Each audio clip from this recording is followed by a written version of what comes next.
ਜੇ ਅਸੀਂ ਇੱਕ ਵਚਨ ਨੂੰ ਪੜ੍ਹੀਏ। ਮੈਨੂੰ ਹੁਣੇ ਜਦ ਮੈਂ ਬੈਠਾ ਸੀ, ਮੈਨੂੰ ਪ੍ਰਭੂ ਦੀ ਆਤਮਾ ਨੇ ਕਿਹਾ, नीति वचन 17 अध्याय ਉਹਦੀ 22 मन का आनंद अच्छी औषधि है, परंतु मन के टूटने से हड्डियां सूख जाती। मन का आनंद अच्छी मेडिसिन है। बाइबल में लिखा मन के टूटने से हड्डियां सूख जाती। इंग्लिश में लिखा है, पढ़ो। Merry heart is a good medicine and broken spirit, तो लिखा ब्रोकन स्पिरिट, टुटिया होया आत्मा। लेकिन इस जगह ते लिखा है टुटिया होया मन। ब्रोकन स्पिरिट जिहड़ी है ਉਹਦੇ ਨਾਲ ਬਾਈਬਲ 'ਚ ਲਿਖਿਆ ਹੱਡੀਆਂ ਸੁੱਕ ਜਾਂਦੀਆਂ ਹਨ।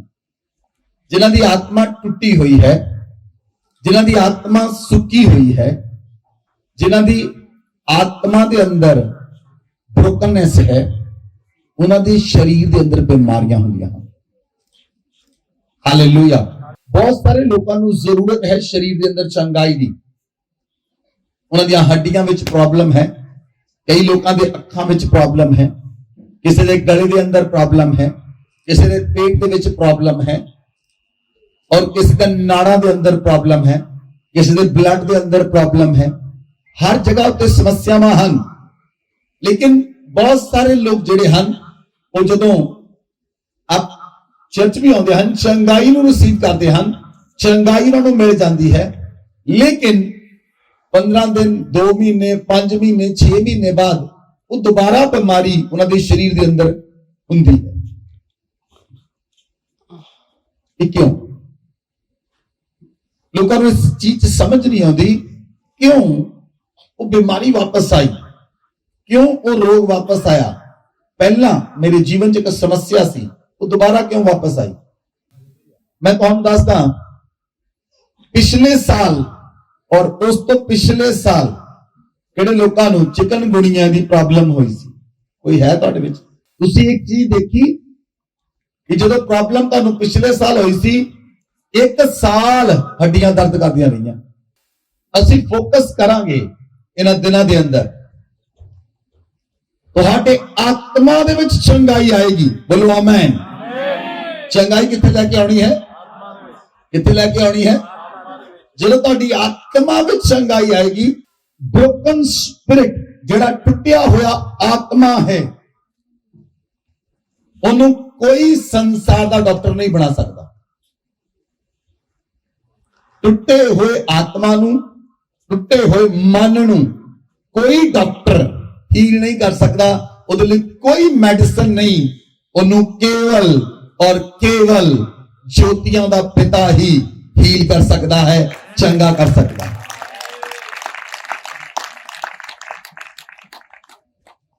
ਹਾਲੇਲੂਇਆ। ਅੱਜ ਤੁਸੀਂ ਦੇਖੋਗੇ ਕਿ ਤੁਹਾਡੀ ਲਾਈਫ ਦੇ ਅੰਦਰ ਸਮੱਸਿਆ ਕਿਉਂ ਹੈ। ਅਸੀਂ ਦੇਖਾਂਗੇ ਕਿ ਸਾਡੀ ਆਤਮਾ ਦੇ ਅੰਦਰ ਤੇ ਮਨ ਦੇ ਅੰਦਰ ਪ੍ਰੋਬਲਮ ਹਨ। ਪ੍ਰੋਬਲਮ ਕਿੱਥੇ ਹੈ?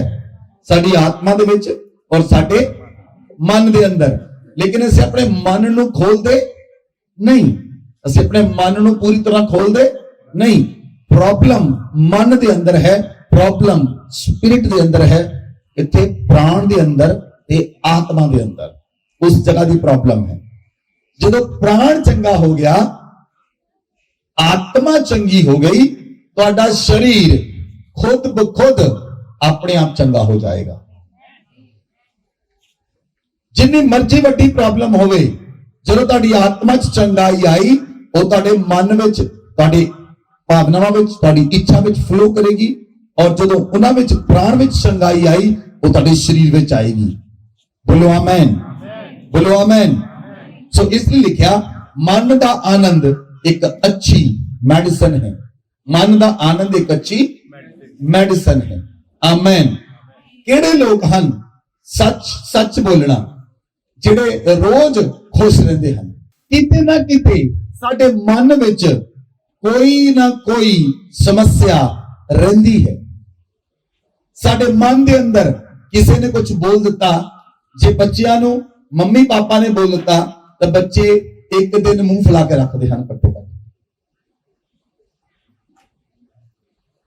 ਜੇ ਪਤਨੀ ਨੂੰ ਪਤੀ ਨੇ ਕੁਝ ਬੋਲ ਦਿੱਤਾ तो 5-7 दिन ਜਾਂ 10 दिन ਜਾਂ 15 दिन ਜਾਂ 20 दिन ਮੂੰਹ ਫੁਲਾ ਕੇ ਰੱਖਦੀ ਹੈ, ਬੁਲਾਉਂਦੀ ਵੀ ਨਹੀਂ ਉਹਨੂੰ। ਜੇ ਪਤਨੀ ਨੇ ਆਪਣੇ ਪਤੀ ਨੂੰ ਕੁਝ ਕਹਿ ਦਿੱਤਾ ਤਾਂ ਉਹਦੇ ਮਨ ਵਿੱਚ ਗੱਲ ਆ ਜਾਂਦੀ, ਉਹ 1 2 3 ਦਿਨ ਤੱਕ ਡਿਸਟਰਬ ਰਹਿੰਦੇ ਹੀ ਹਨ। आई एम राइट और रॉन्ग? ਕੀ ਕਾਰਨ ਕਿੱਥੇ ਹੈ? ਕਾਰਨ ਇਹ ਹੈ ਸਾਡੇ ਰਿਸ਼ਤੇ ਨੂੰ, ਜਿਹੜੇ ਸਾਡੇ ਰਿਸ਼ਤੇ ਹਨ, ਉਹ ਰਿਸ਼ਤਿਆਂ ਦੇ ਅੰਦਰ ਕੀ ਹੈ, ਸਮੱਸਿਆ ਪੈਦਾ ਹੁੰਦੀ ਹੈ ਸਾਡੇ ਮਨ ਦੇ ਕਾਰਨ, ਸਾਡੀ ਬ੍ਰੋਕਨ ਸਪਿਰਿਟ ਦੇ ਕਾਰਨ। ਜਦੋਂ ਆਤਮਾ ਟੁੱਟਿਆ ਹੈ ਤਾਂ ਰਿਸ਼ਤਾ ਵੀ ਟੁੱਟ ਜਾਏਗਾ। ਜਦੋਂ ਆਤਮਾ ਟੁੱਟ ਜਾਂਦਾ ਹੈ ਉਦੋਂ ਰਿਸ਼ਤੇ ਟੁੱਟ ਜਾਂਦੇ ਹਨ। ਤੁਸੀਂ ਦੇਖਿਆ ਬਹੁਤ ਸਾਰੇ ਪਤੀ ਪਤਨੀਆਂ ਦੇ ਰਿਸ਼ਤੇ ਟੁੱਟ ਗਏ, ਬਹੁਤ ਸਾਰੇ ਭੈਣ ਭਰਾਵਾਂ ਦੇ ਰਿਸ਼ਤੇ ਟੁੱਟ ਗਏ, ਬਹੁਤ ਸਾਰੇ ਭਰਾਵਾਂ ਦੇ ਰਿਸ਼ਤੇ ਟੁੱਟ ਗਏ, ਦੋਸਤਾਂ ਦੇ ਰਿਸ਼ਤੇ ਟੁੱਟ ਗਏ। ਹੋਇਆ ਕਿ ਸਿਰਫ ਮਨ ਦੇ ਵਿੱਚ ਸਮੱਸਿਆ ਆਈ ਤੇ ਆਤਮਾ ਟੁੱਟ ਗਿਆ, ਤਾਂ ਰਿਸ਼ਤਾ ਟੁੱਟ ਗਿਆ। Hallelujah, hallelujah. ਇਹ ਇੱਕ ਦਿਨ ਚ ਨਹੀਂ ਹੁੰਦਾ। ਅੱਜ ਆਪਾਂ ਦੇਖਾਂਗੇ ਸਪਿਰਿਟ ਆਫ ਅਨਫੋਰਗਿਵਨੈਸ, ਨਾ ਮਾਫ ਕਰਨ ਵਾਲਾ ਆਤਮਾ। ਜੋ ਤੁਹਾਡਾ ਮਨ ਚੰਗਾ ਹੋਏਗਾ, ਜੋ ਤੁਹਾਡੀ ਆਤਮਾ ਚੰਗੀ ਹੋਏਗੀ, ਤੁਹਾਡਾ ਸਰੀਰ ਵੀ ਚੰਗਾ ਹੋ ਜਾਏਗਾ। ਬੋਲੋ ਆਮੇਨ। ਨਾ ਮਾਫ ਕਰਨ ਵਾਲਾ ਆਤਮਾ ਤੁਹਾਡੇ ਪ੍ਰਾਣ ਦੇ ਲਈ, ਤੁਹਾਡੇ ਪ੍ਰਾਣ ਦੇ ਲਈ ਜ਼ਹਿਰ ਦਾ ਕੰਮ ਕਰਦਾ ਹੈ। ਤੁਸੀਂ ਬਹੁਤ ਸਾਰੇ ਲੋਕਾਂ ਨੂੰ ਮਾਫ ਨਹੀਂ ਕੀਤਾ। ਕਈ ਇਸਤਰੀਆਂ ਆਪਣੇ ਹਸਬੰਡ ਨਾਲ ਰਹਿੰਦੇ ਹੋਏ ਆਪਣੇ ਹਸਬੰਡ ਨੂੰ ਮਾਫ ਨਹੀਂ ਕੀਤਾ। ਕਈ ਵਾਈਫਸ ਨੇ ਆਪਣੇ ਹਸਬੰਡ ਨੂੰ ਮਾਫ ਨਹੀਂ ਕੀਤਾ। ਕਈ ਹਸਬੰਡਸ ਨੇ ਆਪਣੀ ਵਾਈਫ ਨਾਲ ਰਹਿੰਦੇ ਹੋਏ ਆਪਣੀ ਵਾਈਫ ਨੂੰ ਮਾਫ ਨਹੀਂ ਕੀਤਾ। ਕਈ ਮਾਤਾ ਪਿਤਾਵਾਂ ਨੇ ਆਪਣੇ ਬੱਚਿਆਂ ਨਾਲ ਰਹਿੰਦੇ ਹੋਏ ਫੈਮਿਲੀ ਦੇ ਵਿੱਚ ਹਨ, ਲੇਕਿਨ ਉਹਨਾਂ ਨੂੰ ਮਾਫ ਨਹੀਂ ਕੀਤਾ। ਕਈ ਦੋਸਤਾਂ ਨੇ ਆਪਣੇ ਦੋਸਤ ਨੂੰ ਮਾਫ ਨਹੀਂ ਕੀਤਾ। ਕਿਸੇ ਨੇ ਕਿਸੇ ਨੂੰ ਤੁਸੀਂ ਮਾਫ ਨਹੀਂ ਕੀਤਾ। ਔਰ ਜੇ ਨਾਮ ਤੁਸੀਂ ਮਾਫ ਨਹੀਂ ਕੀਤਾ ਤਾਂ ਬਾਈਬਲ ਚ ਵਚਨ ਆਖਦਾ ਹੈ ਕਿ ਮਨ ਦੇ ਟੁੱਟਣ ਨਾਲ ਹੱਡੀਆਂ ਸੁੱਕ ਜਾਂਦੀਆਂ ਹਨ। ਔਰ ਜਿਹੜਾ ਨਾ ਮਾਫ ਕਰਨਾ ਹੈ ਉਹ ਤੁਹਾਡੇ ਪ੍ਰਾਣ ਦੇ ਲਈ ਜ਼ਹਿਰ ਦਾ ਕੰਮ ਕਰਦਾ ਹੈ। ਇਸ ਲਈ ਉਹ ਵਿਅਕਤੀ ਜ਼ਹਿਰੀਲਾ ਹੈ, ਕਿਉਂਕਿ ਉਹ ਆਤਮਾ ਚ ਕੱਟਦਾ ਹੈ। ਤੁਸੀਂ ਦੇਖੋ, ਤੁਸੀਂ ਸ਼ਬਦਾਂ ਨਾਲ ਕੱਟਦੇ ਹੋ। ਕਿਦਾਂ? ਜਦੋਂ ਤੁਹਾਡੇ ਅੰਦਰ ਨਾ ਮਾਫ ਕਰਨ ਵਾਲਾ ਆਤਮਾ ਹੈ, ਉਦੋਂ ਲੋਕ ਆਪਣੇ ਸ਼ਬਦਾਂ ਨਾਲ ਬਾਈਟ ਕਰਦੇ ਹਨ ਲੋਕਾਂ ਨੂੰ, ਔਰ ਲੋਕਾਂ ਨੂੰ ਬਾਈਟ ਹੁੰਦੀ ਹੈ। ਹਾਂ ਜਾਂ ਨਾ? ਇਸ ਲਈ ਬਾਈਬਲ ਚ ਲਿਖਿਆ, ਬੁੱਧੀਮਾਨ ਦੇ ਬੋਲਣ ਨਾਲ ਲੋਕ ਚੰਗੇ ਹੁੰਦੇ ਹਨ। ਬੁੱਧੀਮਾਨ ਦੇ ਬੋਲਣ ਨਾਲ ਲੋਕ, ਲੇਕਿਨ ਜਿਹੜੇ ਲੋਕ ਇੱਕ ਦੂਜੇ ਨੂੰ ਮਾਫ ਨਹੀਂ ਕਰਦੇ ਉਹ ਜ਼ਹਿਰੀਲੇ ਹਨ। ਉਹਨਾਂ ਦੇ ਸ਼ਬਦਾਂ ਦੇ ਅੰਦਰ ਜ਼ਹਿਰ ਘੁਲਿਆ ਹੁੰਦਾ ਹੈ ਤੇ ਉਹਨਾਂ ਦੇ ਰਿਸ਼ਤੇ ਟੁੱਟਦੇ, ਉਹਨਾਂ ਦੇ ਰਿਸ਼ਤੇ ਟੁੱਟਦੇ ਹਨ। ਸੋ ਜਿਹੜਾ ਜ਼ਹਿਰ ਹੈ ਉਹ ਕਿੱਥੇ ਆਉਂਦਾ ਹੈ? ਜਿਹੜਾ ਪ੍ਰਾਣ ਦਾ ਰੈਲਮ ਹੈ, ਪ੍ਰਾਣ ਦੇ ਅੰਦਰ ਮਨ ਹੈ, ਭਾਵਨਾ ਹੈ, ਇੱਛਾ ਹੈ। ਤੁਹਾਡੇ ਮਨ ਵਿੱਚ ਜ਼ਹਿਰ ਆਉਂਦਾ ਹੈ, ਤੁਹਾਡੀਆਂ ਭਾਵਨਾਵਾਂ ਵਿੱਚ ਜ਼ਹਿਰ ਆਉਂਦਾ ਹੈ, ਔਰ ਤੁਹਾਡੀ ਇੱਛਾ ਵੀ ਜ਼ਹਿਰੀਲੀ ਹੁੰਦੀ ਹੈ, ਦੂਸ਼ਿਤ ਹੁੰਦੀ। ਇਸ ਲਈ ਜਦੋਂ ਮਨ ਦੇ ਅੰਦਰ ਜ਼ਹਿਰ ਹੈ, ਜਿੰਨਾ ਮਰਜ਼ੀ ਪ੍ਰਾਰਥਨਾ ਕਰ ਲੋ। ਇਹ ਲੋਕ ਕਹਿੰਦੇ ਜਦੋਂ ਮੈਂ ਚਰਚ ਆਉਣਾ ਮੈਂ ਚੰਗਾ ਹੋ ਜਾਂਦਾ, ਮੈਂ ਘਰ ਚਲ ਜਾਂਦਾ, ਇਹੋ ਹੀ ਹਾਲ ਹੁੰਦਾ। ਮੈਂ ਕਹੂੰਗਾ ਤੁਸੀਂ ਜ਼ਹਿਰੀਲੇ ਹੋ। ਮੈਂ ਨਹੀਂ ਕਹਿ ਰਿਹਾ, ਬਾਈਬਲ ਕਹਿ ਰਹੀ। ਅੱਜ ਆਪਾਂ ਜ਼ਹਿਰ ਨੂੰ ਕੱਢਣਾ ਹੈ। ਇਹਨੂੰ ਕਿੱਥੋਂ ਕੱਢਣਾ ਹੈ? ਮਨ ਚੋਂ, ਆਤਮਾ ਚੋਂ। ਜਿਹੜਾ ਟੁੱਟਿਆ ਹੋਇਆ ਆਤਮਾ ਹੈ ਉਹਦੀ ਰਿਪੇਅਰ ਕਰਨੀ ਹੈ। ਉਹਦੀ ਰਿਪੇਅਰ ਕੋਈ ਨਹੀਂ ਕਰ ਸਕਦਾ ਸਿਵਾਏ ਪਵਿੱਤਰ ਆਤਮਾ ਦੀ। ਬੋਲੋ ਆਮੇਨ। ਬਿਨਾ ਪਵਿੱਤਰ ਆਤਮਾ ਤੋਂ ਕੋਈ ਉਹਦੀ ਰਿਪੇਅਰ ਨਹੀਂ ਕਰ ਸਕਦਾ। ਬਾਈਬਲ ਚ ਲਿਖਿਆ, ਅਸੀਂ ਅਗਰ ਵਚਨ ਨੂੰ ਦੇਖੀਏ, ਇਫਸੀਆਂ 4 ਅਧਿਆय ਉਹਦੀ 32 ਆਇਤ। एक दूसरे पर कृपालु और करुणामय हो, और जैसे परमेश्वर ने मसीह में तुम्हारे अपराध क्षमा किए, वैसे ही तुम भी एक दूसरे के अपराध क्षमा करो। एक दूजे ते कृपा करने वाले बनो। एक दूसरे ते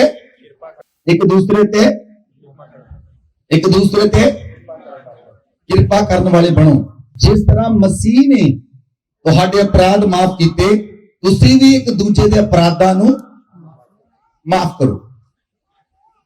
आमीन। ਹਾਲੇਲੂਇਆ। ਮੈਂ ਤੁਹਾਨੂੰ ਇੱਕ ਐਗਜ਼ਾਮਪਲ ਦੱਸਦਾ ਹਾਂ। ਇੱਕ ਲੜਕੇ ਦੀ ਮੈਰਿਜ ਹੋਈ, ਉਹਦੀ ਮੈਰਿਜ ਹੋਣ ਤੋਂ ਬਾਅਦ ਉਹ ਆਪਣੀ ਪਤਨੀ ਨੂੰ ਆਪਣੇ ਘਰ ਲੈ ਕੇ ਆਇਆ, ਲੇਕਿਨ ਜਿਹੜੀ ਦੀ ਮਦਰ ਇਨ ਲਾ ਸੀ ਉਹ ਬਹੁਤ ਡਾਢੀ ਸੀ। ਜਿਹੜੀ ਦੀ ਸੱਸ ਸੀ ਉਹ ਬੜੀ ਡਾਢੀ ਸੀ। ਜਦੋਂ ਵੀ ਉਹ ਕੰਮ ਕਰਦੀ ਉਹਦੀ ਨੌਂ, ਉਹ ਹਰ ਕੰਮ 'ਚ ਨੁਕਸ ਕੱਢਦੀ, ਹਰ ਕੰਮ ਨੂੰ ਉਹ ਪ੍ਰੋਪਰ ਕਰਾਉਣਾ ਚਾਹੁੰਦੀ ਸੀ, ਲੇਕਿਨ ਉਹਦੀ ਨੌਂ ਨੂੰ ਕੀ ਲੱਗਦਾ ਸੀ ਇਹ ਮੇਰੇ ਅੰਦਰ ਨੁਕਸ ਕੱਢ ਰਹੀ ਹੈ। ਔਰ ਹੌਲੀ ਹੌਲੀ ਉਹਦੇ ਨੌਂ ਦੇ ਮਨ ਦੇ ਅੰਦਰ ਆਪਣੇ ਸੱਸ ਦੇ ਪ੍ਰਤੀ ਕੜਵਾਹਟ ਆ ਗਈ। ਜਦੋਂ ਇੱਕ ਵਿਅਕਤੀ ਤੁਹਾਨੂੰ ਬਾਰ-ਬਾਰ ਟੋਕੇਗਾ, ਅੱਜ ਟੋਕਿਆ, ਦੁਪਹਿਰ ਨੂੰ ਟੋਕਿਆ, ਰਾਤ ਨੂੰ ਟੋਕਿਆ, ਦੂਜੇ ਦਿਨ ਫਿਰ ਟੋਕਿਆ, ਦੁਪਹਿਰ ਨੂੰ ਟੋਕਿਆ, ਰਾਤ ਨੂੰ ਟੋਕਿਆ, ਇੱਕ ਹਫਤਾ ਹੋ ਗਿਆ, 2 ਹਫ਼ਤੇ ਹੋ ਗਏ, 3 ਹਫ਼ਤੇ ਹੋ ਗਏ, 4 ਹਫ਼ਤੇ ਹੋ ਗਏ, ਉਹ ਕੜਵਾਹਟ, ਉਹ ਜ਼ਹਿਰ ਹੌਲੀ ਹੌਲੀ ਵੱਧ ਰਹੀ ਹੈ। ਉਹ ਜ਼ਹਿਰ, ਉਹ ਕੜਵਾਹਟ ਹੌਲੀ ਹੌਲੀ ਵੱਧ ਰਹੀ ਹੈ। ਉਹ 3 ਮਹੀਨੇ ਬਾਅਦ ਜ਼ਿਆਦਾ ਵੱਧ ਜਾਏਗੀ, 6 ਮਹੀਨੇ ਬਾਅਦ ਹੋਰ ਵੱਧ ਜਾਏਗੀ, ਸਾਲ ਤੱਕ ਹੋਰ ਵੱਧ ਜਾਏਗੀ, ਔਰ ਉਸ ਤੋਂ ਬਾਅਦ ਰਿਸਪੈਕਟ ਖਤਮ ਹੋ ਜਾਏਗੀ। ਰਿਸਪੈਕਟ ਕਿਉਂ ਖਤਮ ਹੋਈ? ਕਿਉਂਕਿ ਉਹ ਰਿਸ਼ਤਾ ਟੁੱਟਿਆ ਹੋਇਆ। The relationship is broken, totally broken।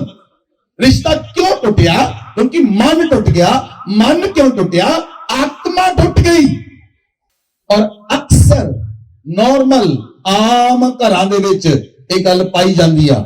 ਆਮ ਘਰਾਂ 'ਚ ਤੁਸੀਂ ਬਹੁਤ ਸਾਰੇ ਲੋਕ ਕਹਿੰਦੇ ਹਨ ਸੱਸ ਤੇ ਨੌਂ ਦਾ ਰਿਸ਼ਤਾ ਅੱਛਾ ਨਹੀਂ। ਉਹਦੇ ਪਿੱਛੇ ਕਾਰਨ ਕੀ ਹੈ? ਹੌਲੀ ਹੌਲੀ ਹੌਲੀ ਉਹਦੇ ਮਨ ਦੇ ਅੰਦਰ, ਡਾਟਰ ਇਨ ਲਾ ਦੇ ਮਨ ਦੇ ਅੰਦਰ, ਉਸ ਨੌਂ ਦੇ ਮਨ ਦੇ ਅੰਦਰ ਆਪਣੇ ਸੱਸ ਦੇ ਪ੍ਰਤੀ ਕੜਵਾਹਟ ਪੈਦਾ ਹੋਈ। ਔਰ ਉਹ ਕੜਵਾਹਟ ਵੱਧਦੀ ਵੱਧਦੀ ਵੱਧਦੀ ਉਹਦਾ ਮਨ ਜਿਹੜਾ ਹੈ ਕੜਵਾ ਹੋ ਗਿਆ, ਔਰ ਉਹਦਾ ਪ੍ਰਾਣ ਕੜਵਾ ਹੋ ਗਿਆ। ਹੁਣ ਉਹ ਘਰ ਦੇ ਅੰਦਰ ਤਾਂ ਹੈ, ਪਰ ਉਹ ਪਰਿਵਾਰ ਦੇ ਅੰਦਰ ਤਾਂ ਹੈ। ਹੁਣ ਉਹ ਆਪਣੇ ਹਸਬੰਡ ਦੇ ਨਾਲ ਵੀ ਹੈ, ਪਰ ਹਸਬੰਡ ਤੇ ਵਾਈਫ ਦਾ ਰਿਸ਼ਤਾ ਵੀ ਖਤਮ ਹੋ ਗਿਆ, ਔਰ ਨੌਂ ਤੇ ਸੱਸ ਦਾ ਰਿਸ਼ਤਾ ਵੀ ਖਤਮ ਹੋ ਗਿਆ।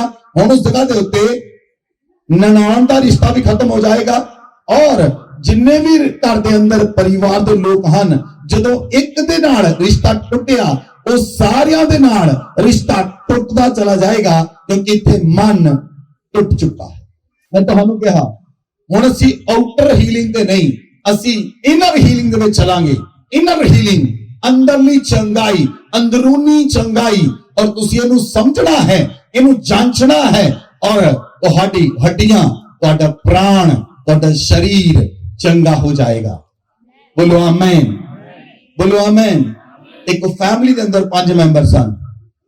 ਉਹਦੇ ਵਿੱਚ ਜਿਹੜਾ ਬ੍ਰੈਡ ਅਰਨਰ ਸੀ, ਜਿਹੜਾ ਲੜਕਾ ਸੀ, ਉਹਦਾ ਨਾਮ ਹੈ ਰਮੇਸ਼। ਔਰ ਰਮੇਸ਼ ਦੀ ਮਦਰ, ਜਿਹੜੀ ਰਮੇਸ਼ ਦੀ ਮਦਰ ਹੈ, ਉਹ ਪਿੰਡ ਵਿੱਚ ਰਹਿੰਦੀ ਸੀ। ਔਰ ਰਮੇਸ਼ ਦੀ ਜਦੋਂ ਸ਼ਾਦੀ ਹੋਈ, ਉਹਦੇ 2 ਬੱਚੇ ਹੋ ਗਏ, ਔਰ 3 ਸਾਲ ਬਾਅਦ ਉਹਨੇ ਆਪਣੀ ਮਦਰ ਨੂੰ ਆਪਣੇ ਪਿੰਡ ਤੋਂ ਵਾਪਸ ਲੈ ਕੇ ਆਇਆ, ਕਿਉਂਕਿ ਰਮੇਸ਼ ਬੰਬੇ ਦੇ ਅੰਦਰ ਰਹਿੰਦਾ ਸੀ। ਹੁਣ ਉਹ ਪਹਿਲਾਂ 4 ਜਣੇ ਸਨ, ਹੁਣ 5 ਜਣੇ ਹੋ ਗਏ। ਹੁਣ ਜਦੋਂ ਉਹ 5 ਜਣੇ ਹੋ ਗਏ, ਉਹਦੀ ਸੱਸ ਵਾਪਸ ਆਈ, ਔਰ ਉਹ ਰੋਜ਼ ਆਪਣੀ ਵਾਈਫ ਨਾਲ ਖਾਣਾ ਖਾਂਦਾ ਸੀ। ਜਦੋਂ ਉਹਦੀ ਸੱਸ ਵਾਪਸ ਆਈ, ਔਰ ਉਸ ਦਿਨ ਰਮੇਸ਼ ਨੇ ਆਪਣੀ ਮਦਰ ਨਾਲ ਖਾਣਾ ਖਾਧਾ। ਜਦੋਂ ਆਪਣੀ ਮਦਰ ਨਾਲ ਖਾਣਾ ਖਾਧਾ, ਉਹਦੀ ਮਦਰ ਨੇ ਕਿਹਾ, ਉਹ ਗੁੱਸੇ ਹੋ ਗਈ, ਉਹਨੇ ਖਾਣਾ ਨਹੀਂ ਖਾਧਾ। ਉਹਦੀ ਵਾਈਫ ਨੇ ਕਹਿੰਦੀ ਇਹਨੂੰ ਜ਼ਿਆਦਾ ਸਿਰ ਤੇ ਨਾ ਚੜਾਈ। ਉਹਨੇ ਕੀ ਕਿਹਾ? ਇਹਨੂੰ ਜ਼ਿਆਦਾ ਸਿਰ ਤੇ। ਇਹ ਗੱਲ ਉਹਦੀ ਨੌਂ ਨੇ ਸੁਣ ਲਈ, ਔਰ ਜਦੋਂ ਇਹ ਗੱਲ ਉਹਦੀ ਨੌਂ ਨੇ ਸੁਣੀ, ਉਹਦਾ ਮਨ ਦੇ ਵਿੱਚ ਆਪਣੇ ਸੱਸ ਦੇ ਪ੍ਰਤੀ ਵਿਰੋਧ ਆ ਗਿਆ, ਸੱਸ ਦੇ ਪ੍ਰਤੀ ਨਫ਼ਰਤ ਆ ਗਈ। ਔਰ ਉਹ ਨਫ਼ਰਤ ਰੋਜ਼-ਰੋਜ਼ ਬਦਲਣ ਲੱਗੀ, ਕਿਉਂਕਿ ਉਹ ਰੋਜ਼ ਉਹਨੇ ਆਪਣੀ ਮਦਰ ਨਾਲ ਖਾਣਾ ਖਾਣਾ ਸ਼ੁਰੂ ਕੀਤਾ, ਔਰ ਉਹਦਾ ਰਿਸ਼ਤਾ ਜਿਹੜਾ ਸੀਗਾ ਉਹ ਹੋਰ ਜ਼ਿਆਦਾ ਪ੍ਰੋਬਲਮ ਚ ਆ ਗਿਆ। ਔਰ ਇੱਥੇ ਤੱਕ ਪ੍ਰੋਬਲਮ ਚ ਆ ਗਿਆ, 3 ਮਹੀਨੇ ਬਾਅਦ ਉਹਦੀ ਵਾਈਫ ਨੇ ਕਿਹਾ, ਰਮੇਸ਼ ਦੀ ਵਾਈਫ ਨੇ ਕਿਹਾ ਕਿ ਆਪਣੀ ਮਦਰ ਨੂੰ ਜਾਂ ਪਿੰਡ ਛੱਡ ਕੇ ਆ ਜਾ, ਜਾਂ ਅਨਾਥ ਆਸ਼ਰਮ ਛੱਡ ਕੇ ਆ ਜਾ, ਨਹੀਂ ਤਾਂ ਮੈਂ ਤੈਨੂੰ ਛੱਡ ਕੇ ਚਲ ਜਾਣਾ। ਹੁਣ 3 ਮਹੀਨੇ ਬਾਅਦ ਰਿਸ਼ਤਾ ਕਿੱਥੇ ਪਹੁੰਚ ਗਿਆ? ਟੁੱਟਣ ਦੇ ਉੱਤੇ।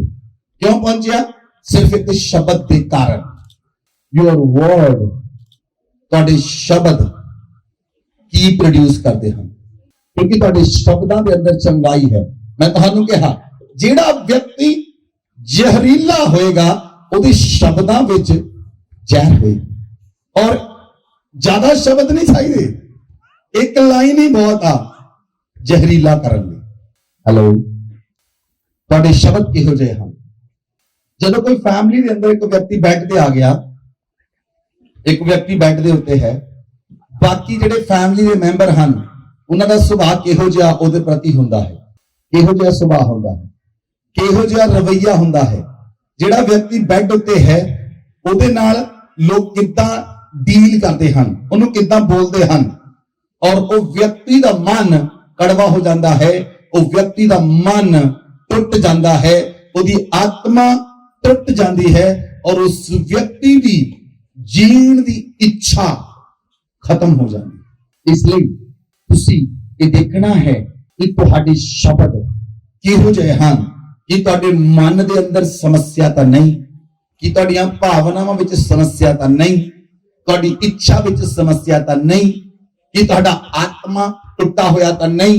ਜੇ ਤੁਹਾਡਾ ਆਤਮਾ ਟੁੱਟਿਆ ਹੋਇਆ ਹੈ ਤਾਂ ਤੁਹਾਡੇ ਸ਼ਬਦ ਹਮੇਸ਼ਾ ਨੈਗੇਟਿਵ ਹੋਣਗੇ, ਔਰ ਨੈਗੇਟਿਵ ਸ਼ਬਦਾਂ ਦੇ ਨਾਲ ਕੁਝ ਜੁੜਦਾ ਨਹੀਂ, ਟੁੱਟਦਾ ਹੈ। ਹਾਲੇਲੂਇਆ। ਜੋ ਪਿਤਾ ਕਰਦਾ ਹੈ ਉਹ ਬੇਟਾ ਵੀ ਕਰਦਾ ਹੈ। ਜੇ ਪਿਤਾ ਵਿਭਚਾਰੀ ਹੋ ਗਿਆ, ਮੰਨ ਲਓ ਇੱਕ ਵਿਅਕਤੀ ਹੈ, ਉਹਦੀ ਵਾਈਫ ਹੈ, ਉਹਦੇ 2 ਬੱਚੇ ਹਨ।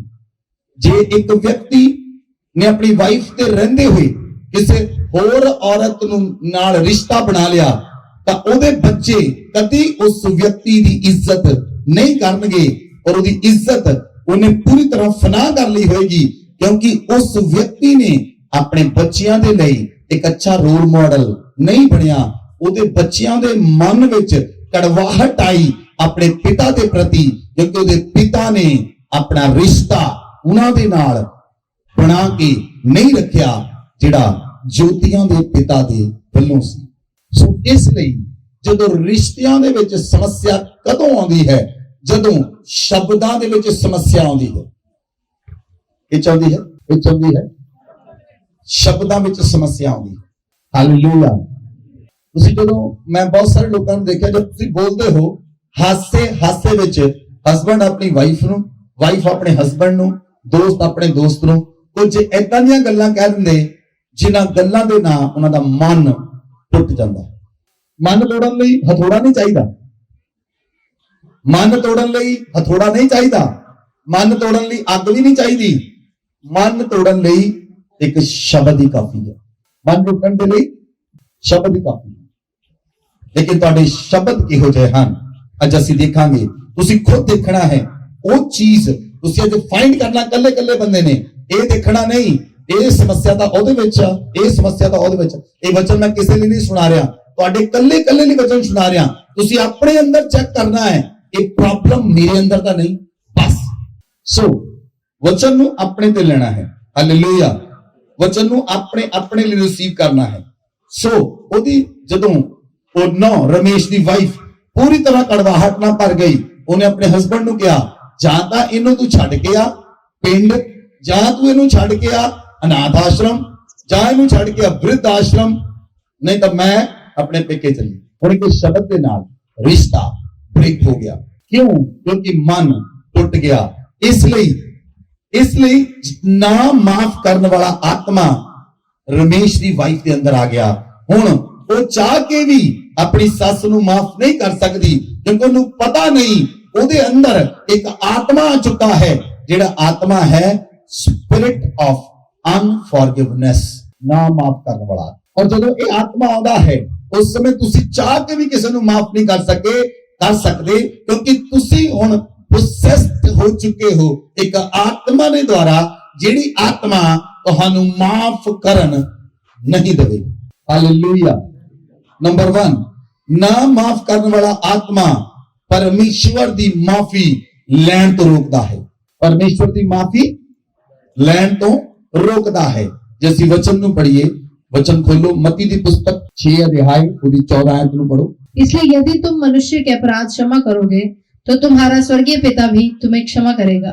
बाइबल में लिखा, यदि तुम मनुष्यों के अपराध क्षमा करोगे तो तुम्हारा स्वर्गीय पिता भी तुम्हारे अपराध क्षमा करेगा। ਹੁਣ ਰਮੇਸ਼ ਦੀ ਵਾਈਫ ਜਿਹੜੀ ਹੈ ਉਹ ਆਪਣੀ ਸੱਸ ਨੂੰ ਮਾਫ ਨਹੀਂ ਕਰ ਸਕਦੀ। ਉਹ ਮਾਫ ਇਸ ਲਈ ਨਹੀਂ ਕਰ ਸਕਦੀ ਕਿਉਂਕਿ ਉਹਦੇ ਅੰਦਰ ਨਾ ਮਾਫ ਕਰਨ ਵਾਲਾ ਆਤਮਾ ਆਕੇ ਬੈਠ ਚੁੱਕਾ ਹੈ। ਇਸ ਲਈ ਜਦੋਂ ਨਾ ਮਾਫ ਕਰਨ ਵਾਲਾ ਆਤਮਾ ਉਹਦੇ ਅੰਦਰ ਆ ਗਿਆ ਔਰ ਜਦੋਂ ਨਾ ਮਾਫ ਕਰਨ ਵਾਲਾ ਆਤਮਾ ਉਹਦੇ ਅੰਦਰ ਆਇਆ, ਹੁਣ ਉਹ ਚਾਹੇ ਪ੍ਰਾਰਥਨਾ ਵੀ ਕਰੇ, ਨਾ ਮਾਫ ਕਰਨ ਵਾਲਾ ਜਦੋਂ ਆਤਮਾ ਆ ਗਿਆ, ਉਹ ਵਿਅਕਤੀ ਹੁਣ ਪਰਮੇਸ਼ਰ ਦੇ ਪ੍ਰੇਮ ਨੂੰ ਆਪਣੀ ਲਾਈਫ ਦੇ ਅੰਦਰ ਅਨੁਭਵ ਨਹੀਂ ਕਰ ਸਕਦਾ ਕਿਉਂਕਿ ਪਰਮੇਸ਼ਰ ਦਾ ਪ੍ਰੇਮ ਉਹਦੇ ਮਨ ਨੂੰ ਤੇ ਉਹਦੀ ਆਤਮਾ ਨੂੰ ਨਹੀਂ ਭਰ ਸਕਦਾ ਕਿਉਂਕਿ ਉਸ ਜਗ੍ਹਾ ਦੇ ਉੱਤੇ ਆ ਕੇ ਉਹਦੇ ਮਨ ਦੇ ਅੰਦਰ, ਉਹਦੀ ਆਤਮਾ ਦੇ ਅੰਦਰ ਕੋਈ ਹੋਰ ਆਤਮਾ ਬੈਠਾ ਹੈ। ਮੈਂ ਤੁਹਾਨੂੰ ਇੱਕ ਗਹਿਰੀ ਗੱਲ ਸਮਝਾਉਣ ਲਈ ਜਾ ਰਿਹਾ। ਅਗਰ ਲੰਬੇ ਸਮੇਂ ਤੱਕ ਵਿਅਕਤੀ ਦੂਜੇ ਨੂੰ ਮਾਫ ਨਹੀਂ ਕਰਦੇ ਤਾਂ ਨਾ ਮਾਫ ਕਰਨ ਵਾਲਾ ਆਤਮਾ ਉਸ ਵਿਅਕਤੀ ਨੂੰ ਹਤਿਆਰਾ ਵੀ ਬਣਾ ਸਕਦਾ ਹੈ। ਮੈਂ ਤੁਹਾਨੂੰ ਕਿਹਾ ਅਸੀਂ ਅੱਜ ਅੰਦਰੂਨੀ ਇਨਰ ਹੀਲਿੰਗ ਦੇ ਉੱਤੇ ਜਾਵਾਂਗੇ ਕਿਉਂਕਿ ਜਦ ਤੱਕ ਅਸੀਂ ਮਨ ਵਿੱਚੋਂ ਗੱਲਾਂ ਨੂੰ ਬਾਹਰ ਨਹੀਂ ਕੱਢਦੇ, ਅਸੀਂ ਆਪਣੇ ਪ੍ਰਾਣ ਦੇ ਰੈਲਮ ਨੂੰ ਕਲੀਅਰ ਨਹੀਂ ਕਰਦੇ, ਅਸੀਂ ਆਪਣੀ ਵਿਲ ਨੂੰ ਕਲੀਅਰ ਨਹੀਂ ਕਰਦੇ, ਅਸੀਂ ਆਪਣੇ ਭਾਵਨਾਵਾਂ ਨੂੰ ਕਲੀਅਰ ਨਹੀਂ ਕਰਦੇ, ਸਾਡੀਆਂ ਭਾਵਨਾਵਾਂ ਨਹੀਂ ਸਾਫ਼ ਹੁੰਦੀਆਂ, ਸਾਡਾ ਮਨ ਨਹੀਂ ਸਾਫ਼ ਹੁੰਦਾ, ਤਦ ਤੱਕ ਅਸੀਂ ਪਰਮੇਸ਼ਵਰ ਦੇ ਪ੍ਰੇਮ ਨੂੰ ਅਨੁਭਵ ਨਹੀਂ ਕਰ ਸਕਦੇ। ਹਾਲੇਲੂਇਆ। ਕੁਝ ਲੋਕ ਸੁਣੋ ਧਿਆਨ ਨਾਲ, ਪਰਮੇਸ਼ਵਰ ਨੇ ਮੇਰੇ ਨਾਲ ਇਦਾਂ ਕਿਉਂ ਕੀਤਾ, ਉਹ ਪਰਮੇਸ਼ਵਰ ਨੂੰ ਨਹੀਂ ਮਾਫ ਕਰਦੇ। ਮੇਰੇ ਨਾਲ ਰੱਬ ਨੇ ਇਦਾਂ ਕੀਤੀ, ਹੁਣ ਮੈਂ ਰੱਬ ਨੂੰ ਨਹੀਂ ਮੰਨਣਾ, ਚਰਚ ਨਹੀਂ ਜਾਣਾ। ਉਹ ਪਰਮੇਸ਼ਵਰ ਨੂੰ ਮਾਫ ਨਹੀਂ ਕਰਦੇ। ਨਾ ਮਾਫ ਕਰਨ ਵਾਲਾ ਆਤਮਾ ਪਰਮੇਸ਼ਵਰ ਦੇ ਪ੍ਰੇਮ ਨੂੰ ਲੈਣ ਨਹੀਂ ਦਿੰਦਾ, ਬਲਕਿ ਉਹ ਪਰਮੇਸ਼ਵਰ ਨੂੰ ਵੀ ਦੋਸ਼ੀ ਸਮਝਦਾ ਹੈ। ਵਿਅਕਤੀ ਜਿਸ ਦੇ ਅੰਦਰ ਨਾ ਮਾਫ ਕਰਨ ਵਾਲਾ ਆਤਮਾ ਹੈ ਉਹ ਦੂਸਰੇ ਲੋਕਾਂ ਨੂੰ ਦੋਸ਼ੀ ਸਮਝੇਗਾ। ਹੁਣ ਇੱਕ ਨੌਂ ਨੂੰ ਆਪਣੀ ਸੱਸ ਦੋਸ਼ੀ ਦੇ ਰੂਪ 'ਚ ਨਜ਼ਰ ਆਏਗੀ, ਇੱਕ ਭਰਾ ਨੂੰ ਆਪਣਾ ਭਰਾ ਦੋਸ਼ੀ ਦੇ ਰੂਪ 'ਚ ਨਜ਼ਰ ਆਏਗਾ, ਇੱਕ ਪਤਨੀ ਨੂੰ ਆਪਣਾ ਪਤੀ ਵੀ ਦੋਸ਼ੀ ਦੇ ਰੂਪ 'ਚ ਨਜ਼ਰ ਆਏਗਾ।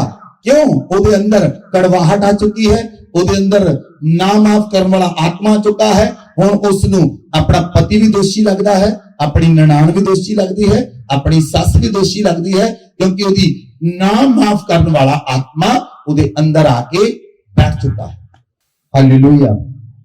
ਇਸ ਲਈ ਨੰਬਰ 2, ਨਾ ਮਾਫ ਕਰਨ ਵਾਲਾ ਆਤਮਾ ਤੁਹਾਨੂੰ ਪਾਪੀ ਬਣਾਉਂਦਾ ਹੈ ਔਰ ਤੁਹਾਡੀ ਪ੍ਰਾਰਥਨਾ ਵੀ ਪਾਪ ਗਿਣੀ ਜਾਂਦੀ ਹੈ। ਤੁਹਾਨੂੰ ਲੱਗਦਾ ਮੇਰੀ ਪ੍ਰਾਰਥਨਾ ਸੁਣੀ ਕਿਉਂ ਨਹੀਂ ਗਈ, ਮੇਰੀ ਪ੍ਰਾਰਥਨਾ ਦਾ ਜਵਾਬ ਕਿਉਂ ਨਹੀਂ ਆਇਆ, ਮੇਰੀ ਪ੍ਰਾਰਥਨਾਵਾਂ ਸਵੀਕਾਰ ਕਿਉਂ ਨਹੀਂ ਹੁੰਦੀਆਂ, ਮੈਂ ਪ੍ਰਾਰਥਨਾ ਕਰਦਾ ਹਾਂ, ਮੈਂ ਪ੍ਰਾਰਥਨਾ ਕਰਦੀ ਹਾਂ, ਮੈਂ ਚੰਗੀ ਕਿਉਂ ਨਹੀਂ ਹੁੰਦੀ। ਇੱਕ ਬਿਮਾਰੀ ਤੋਂ ਬਾਅਦ ਦੂਜੀ ਬਿਮਾਰੀ ਮੈਨੂੰ ਕਿਉਂ ਫੜ ਲੈਂਦੀ ਹੈ, ਇੱਕ ਬਿਮਾਰੀ ਤੋਂ ਬਾਅਦ ਦੂਜੀ ਸਮੱਸਿਆ ਮੈਨੂੰ ਕਿਉਂ ਘੇਰ ਲੈਂਦੀ ਹੈ। ਮੇਰੇ ਹਸਬੰਡ ਨਾਲ ਮੇਰਾ ਰਿਸ਼ਤਾ ਜੇ ਸਹੀ ਹੁੰਦਾ ਹੈ ਉਹ 10 ਦਿਨ ਸਹੀ ਹੈ, 15 ਦਿਨ ਸਹੀ ਹੈ, 15 ਦਿਨ ਤੋਂ ਬਾਅਦ ਫਿਰ ਉਹੀ ਹਾਲ ਹੈ। 1 ਮਹੀਨਾ ਸਹੀ ਹੈ, ਰਿਸ਼ਤਾ ਤੁਹਾਡਾ 1 ਮਹੀਨੇ ਲਈ ਸਹੀ ਹੋ ਜਾਏਗਾ, 1 ਮਹੀਨੇ ਤੋਂ ਬਾਅਦ ਫਿਰ ਉਹੀ ਹਾਲ ਹੈ, 2 ਮਹੀਨੇ ਠੀਕ ਰਹੇਗਾ, ਫਿਰ 3 ਮਹੀਨੇ ਬਾਅਦ ਉਹੀ ਹਾਲ ਹੈ। ਤੁਹਾਨੂੰ ਸਮਝ ਨਹੀਂ ਆਉਂਦੀ ਸਮੱਸਿਆ ਕਿੱਥੇ ਹੈ। ਮੈਂ ਪ੍ਰਾਰਥਨਾ ਵੀ ਕਰਦਾ, ਮੈਂ ਆਰਾਧਨਾ ਵੀ ਕਰਦਾ, ਮੈਂ ਦਸ਼ਮਾਂਸ਼ ਵੀ ਦਿੰਦਾ, ਮੈਂ ਸਾਰੇ ਕੰਮ ਕਰਦਾ, ਪਰ ਸਮੱਸਿਆ ਕਿੱਥੇ ਹੈ। ਤੁਹਾਨੂੰ ਸਮੱਸਿਆ ਸਮਝ ਨਹੀਂ ਆਉਂਦੀ।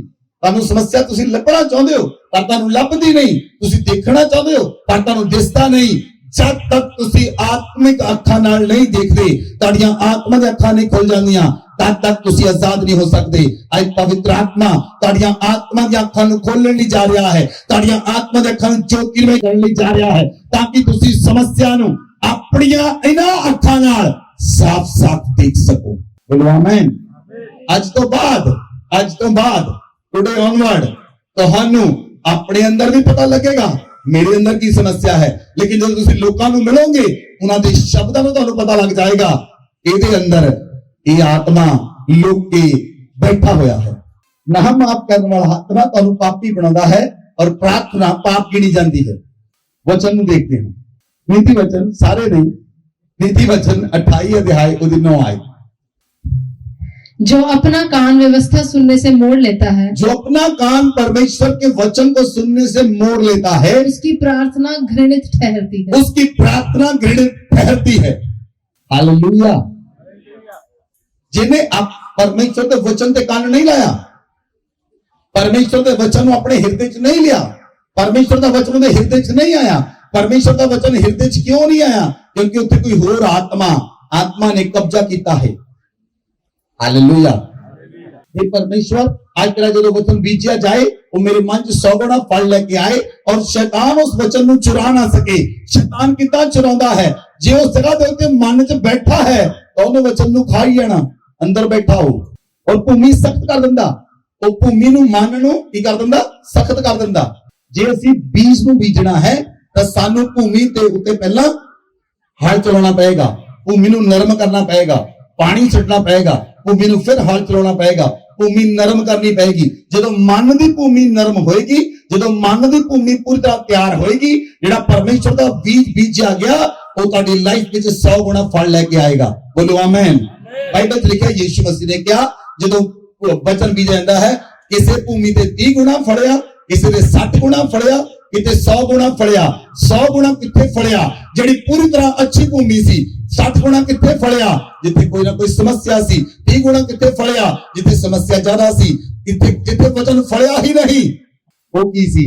ਉਹ ਸਖਤ ਭੂਮੀ ਸੀ ਜਿੱਥੇ ਕੁਝ ਫੜਿਆ ਹੀ ਨਹੀਂ। ਹੁਣ ਤੁਸੀਂ ਕਿਹੜੀ ਭੂਮੀ ਹੋ? ਲੇਕਿਨ ਮੈਂ ਮੰਨ ਕੇ ਚੱਲਦਾ ਹਾਂ ਅੱਜ ਪਰਮੇਸ਼ਵਰ ਤੁਹਾਨੂੰ ਅੱਛੀ ਭੂਮੀ ਬਣਾਏ ਤਾਂ ਕਿ 100 ਗੁਣਾ ਵਚਨ ਤੁਹਾਡੀ ਲਾਈਫ ਦੇ ਅੰਦਰ ਕੰਮ ਕਰੇ ਯਿਸੂ ਮਸੀਹ ਦੇ ਨਾਮ ਵਿੱਚ ਔਰ 100 ਗੁਣਾ ਵਚਨ ਫਲ ਲੈ ਕੇ ਆਏ ਯਿਸੂ ਮਸੀਹ ਦੇ ਨਾਮ ਵਿੱਚ ਤੁਹਾਡੀ ਲਾਈਫ ਦੇ ਵਿੱਚੋਂ। ਬੋਲੋ ਆਮੇਨ, ਬੋਲੋ ਆਮੇਨ। ਇਸ ਲਈ ਜਿਹੜਾ ਵਿਅਕਤੀ ਪਰਮੇਸ਼ਰ ਦੇ ਵਚਨ ਨੂੰ ਗ੍ਰਹਿਣ ਨਹੀਂ ਕਰਦਾ ਉਹ ਗ੍ਰਹਿਣ ਕਿਉਂ ਨਹੀਂ ਕਰਦਾ? ਕਿਉਂਕਿ ਲੋਕਾਂ ਨੂੰ ਮਾਫ ਨਹੀਂ ਕਰ ਸਕਦਾ। ਔਰ ਜਦੋਂ ਨਾ ਮਾਫ ਕਰਨ ਵਾਲਾ ਵਿਅਕਤੀ, ਮੰਨ ਲਓ ਸਪੋਜ਼ ਮੈਂ ਸਾਹਿਲ ਨੂੰ ਮਾਫ ਨਹੀਂ ਕੀਤਾ, ਹੁਣ ਮੈਂ ਪ੍ਰਾਰਥਨਾ ਕਰ ਰਿਹਾ, ਹੁਣ ਮੇਰੀ ਪ੍ਰਾਰਥਨਾ ਸੁਣੀ ਨਹੀਂ ਜਾਏਗੀ। ਕਿਉਂ ਨਹੀਂ ਸੁਣੀ ਜਾਏਗੀ? ਕਿਉਂਕਿ ਮੈਂ ਉਹਨੂੰ ਮਾਫ ਨਹੀਂ ਕੀਤਾ। ਹਾਲੇਲੂਇਆ। ਇਸ ਲਈ ਵਚਨ 'ਚ ਲਿਖਿਆ, ਤੁਸੀਂ ਵਚਨ ਪੜੋ ਮਤੀ 6 ਅਧਿਆਇ ਉਹਦੀ 15 ਆਇਤ।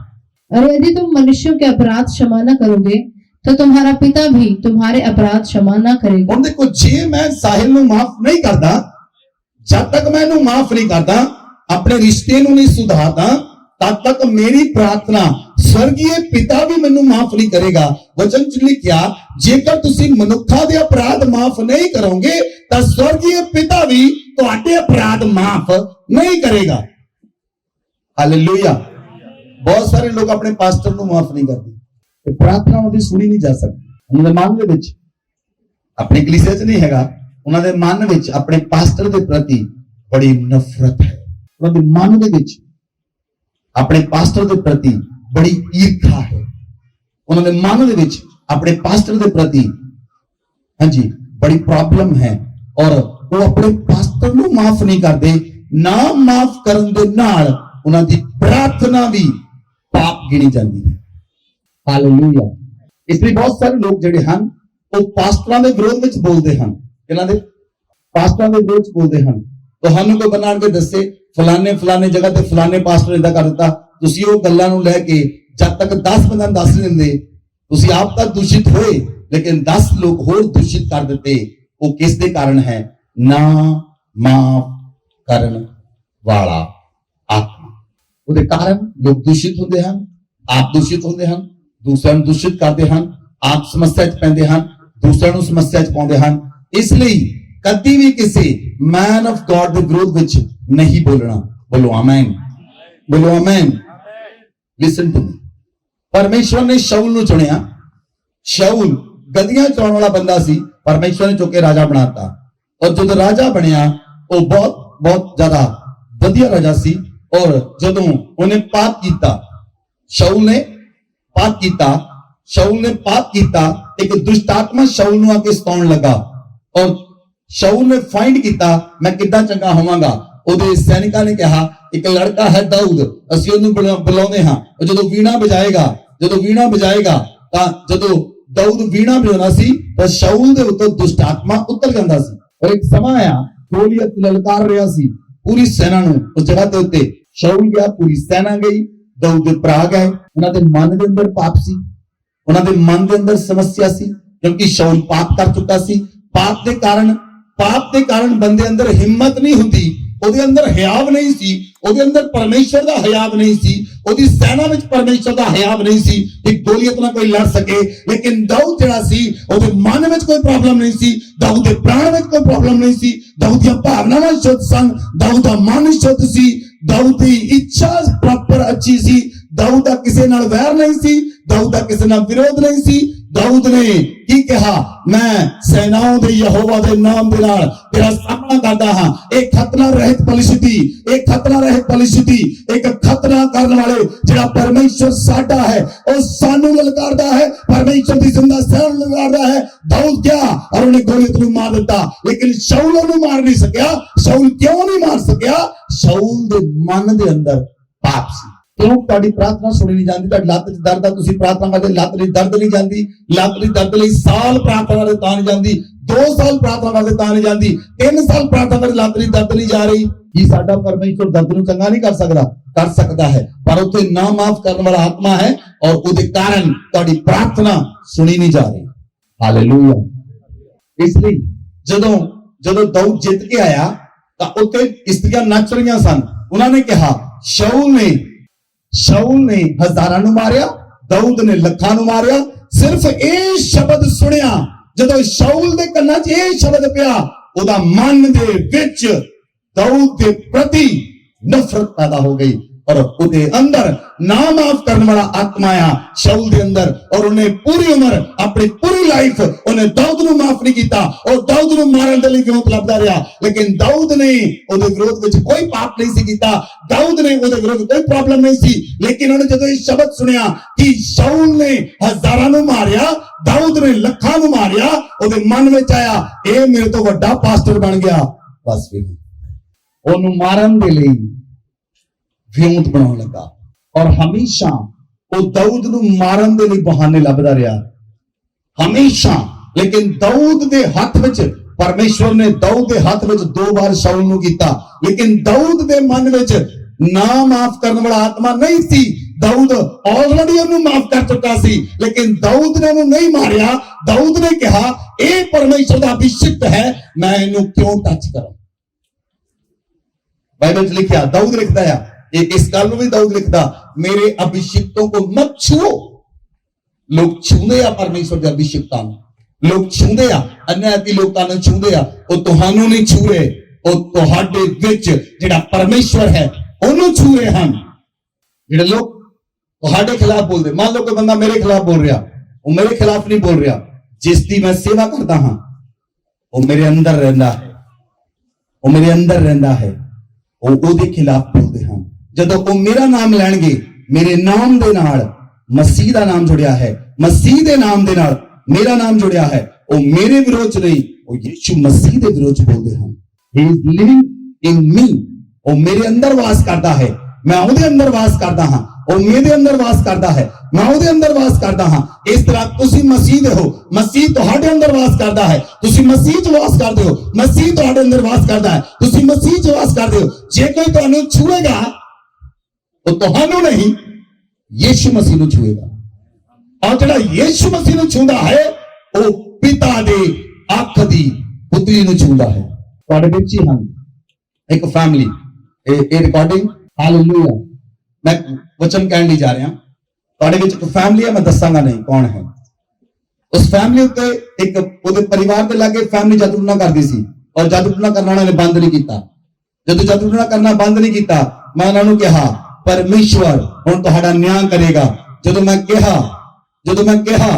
उस तो 5-6 महीने के अंदर वो लेडी सुसाइड करके मार गई। हालेलुया। सो बाइबल लिखा, मेरे अभिषिक्तों को मत छुओ, मेरे अनॉइंटेड वन नूं टच ना करो। ਅਸੀਂ ਦੇਖਣ ਦੇ ਵਿੱਚ ਨਾਰਮਲ ਲੱਗ ਸਕਦੇ ਹਾਂ, ਅਸੀਂ ਨਾਰਮਲ ਹੈ ਨਹੀਂ। ਅਸੀਂ ਦੇਖਣ ਚ ਨੈਚੁਰਲ ਮੈਨ ਲੱਗ ਸਕਦੇ ਹਾਂ, ਅਸੀਂ ਨੈਚੁਰਲ ਮੈਨ ਨਹੀਂ। ਵੀ ਆਰ ਸੁਪਰਨੈਚੁਰਲ ਬੀਇੰਗਸ, और तुसी भी सुपरनैचुरल बीइंग्स हो, अलौकिक मनुख, क्योंकि अलौकिक सृष्टि नूं बनाने वाला अलौकिक साडे अंदर रहिंदा है। बोलो आमीन। वो तुहाडे अंदर रहिंदा है, बोलो आमीन, हालेलुया। नंबर 3, ना माफ करने वाला आत्मा हमेशा व्यक्तियां नूं नरक विच लेके जाण लई हमेशा तैयार रहिंदा है, हमेशा। जैसे बाइबल में देखिए, वचन पढ़ो गलातियां दी पुस्तक 5 अध्याय 19, 20 और 21 आए। शरीर के काम तो प्रकट हैं, अर्थात व्यभिचार, गंदे काम, लुचपन, मूर्ति पूजा, टोना, बैर, झगड़ा, ईर्ष्या, क्रोध, विरोध, फूट, विधर्म, डाह, मतवालापन, लीला क्रीड़ा और इसके जैसे और काम हैं। इनके विषय में मैं तुमसे पहले कह देता हूँ, जैसा पहले भी कह चुका हूँ, कि ऐसे ऐसे काम करने वाले परमेश्वर के राज्य के वारिस न होंगे। Hallelujah, hallelujah. ਤੁਹਾਨੂੰ ਪਤਾ ਅੱਜ ਮਨੁੱਖੀ ਲੋਕ ਵੀ ਵਾਰਿਸ ਚੀਜ਼ਾਂ ਨੂੰ, ਵਾਰਿਸ ਸ਼ਬਦ ਨੂੰ ਸਮਝ ਰਹੇ ਹਨ। ਸ਼ਬਦ ਸਮਝ ਆ ਰਿਹਾ, ਅਸੀਂ ਸਵਰਗ ਦੇ ਵਾਰਿਸ ਹਾਂ। ਅਸੀਂ ਸਵਰਗ ਦੇ ਵਾਰਿਸ ਹਾਂ। ਜੇ ਤੁਸੀਂ ਆਪਣਾ ਕੋਈ 10 ਮਰਲੇ ਦਾ 20 ਮਰਲੇ ਦਾ ਪਲਾਟ ਖਰੀਦਿਆ ਹੈ ਤਾਂ ਤੁਹਾਡੇ ਬੱਚੇ ਤੁਹਾਡੇ ਉਸ ਪਲਾਟ ਦੇ ਵਾਰਿਸ ਹਨ। ਜੇ ਤੁਹਾਡੀ ਕੋਈ LED ਹੈ, ਤੁਹਾਡਾ ਫੋਨ ਹੈ, ਤੁਹਾਡੀ ਗੱਡੀ ਹੈ, ਤੁਹਾਡੇ ਬੱਚੇ ਉਹਦੇ ਵਾਰਿਸ ਹਨ। ਤੁਸੀਂ ਸਮਝ ਰਹੇ ਕਨਸੈਪਟ ਨੂੰ। ਔਰ ਬਾਈਬਲ 'ਚ ਲਿਖਿਆ, ਜਿਨ੍ਹਾਂ ਲੋਕਾਂ ਨੇ ਸਰੀਰ ਦੇ ਨਾਲ ਵਿਭਚਾਰ ਕੀਤਾ, ਸ਼ੈਤਾਨ ਉਹਦਾ ਆਤਮਾ, ਦੁਸ਼ਟ ਆਤਮਾ ਕੀ ਕਰਦਾ ਹੈ? ਨਾ ਮਾਫ ਕਰਨ ਵਾਲਾ ਆਤਮਾ ਵਿਅਕਤੀ ਨੂੰ, ਜਿਸ ਵਿਅਕਤੀ ਦਾ ਆਪਣੀ ਪਤਨੀ ਨਾਲ ਅੱਛਾ ਰਿਸ਼ਤਾ ਨਹੀਂ, ਜਿਸ ਵਿਅਕਤੀ ਦੇ ਜਿਹੜੀ ਪਤਨੀ ਦੇ ਮਨ ਵਿੱਚ ਨਾ ਮਾਫ ਕਰਨ ਵਾਲਾ ਆਪਣੇ ਪਤੀ ਦੇ ਪ੍ਰਤੀ ਆ ਗਿਆ, ਉਹ ਉਹਦੇ ਨਾਲ ਅੱਛੀ ਰੀਤੀ ਨਾਲ ਨਹੀਂ ਰਹੇਗੀ।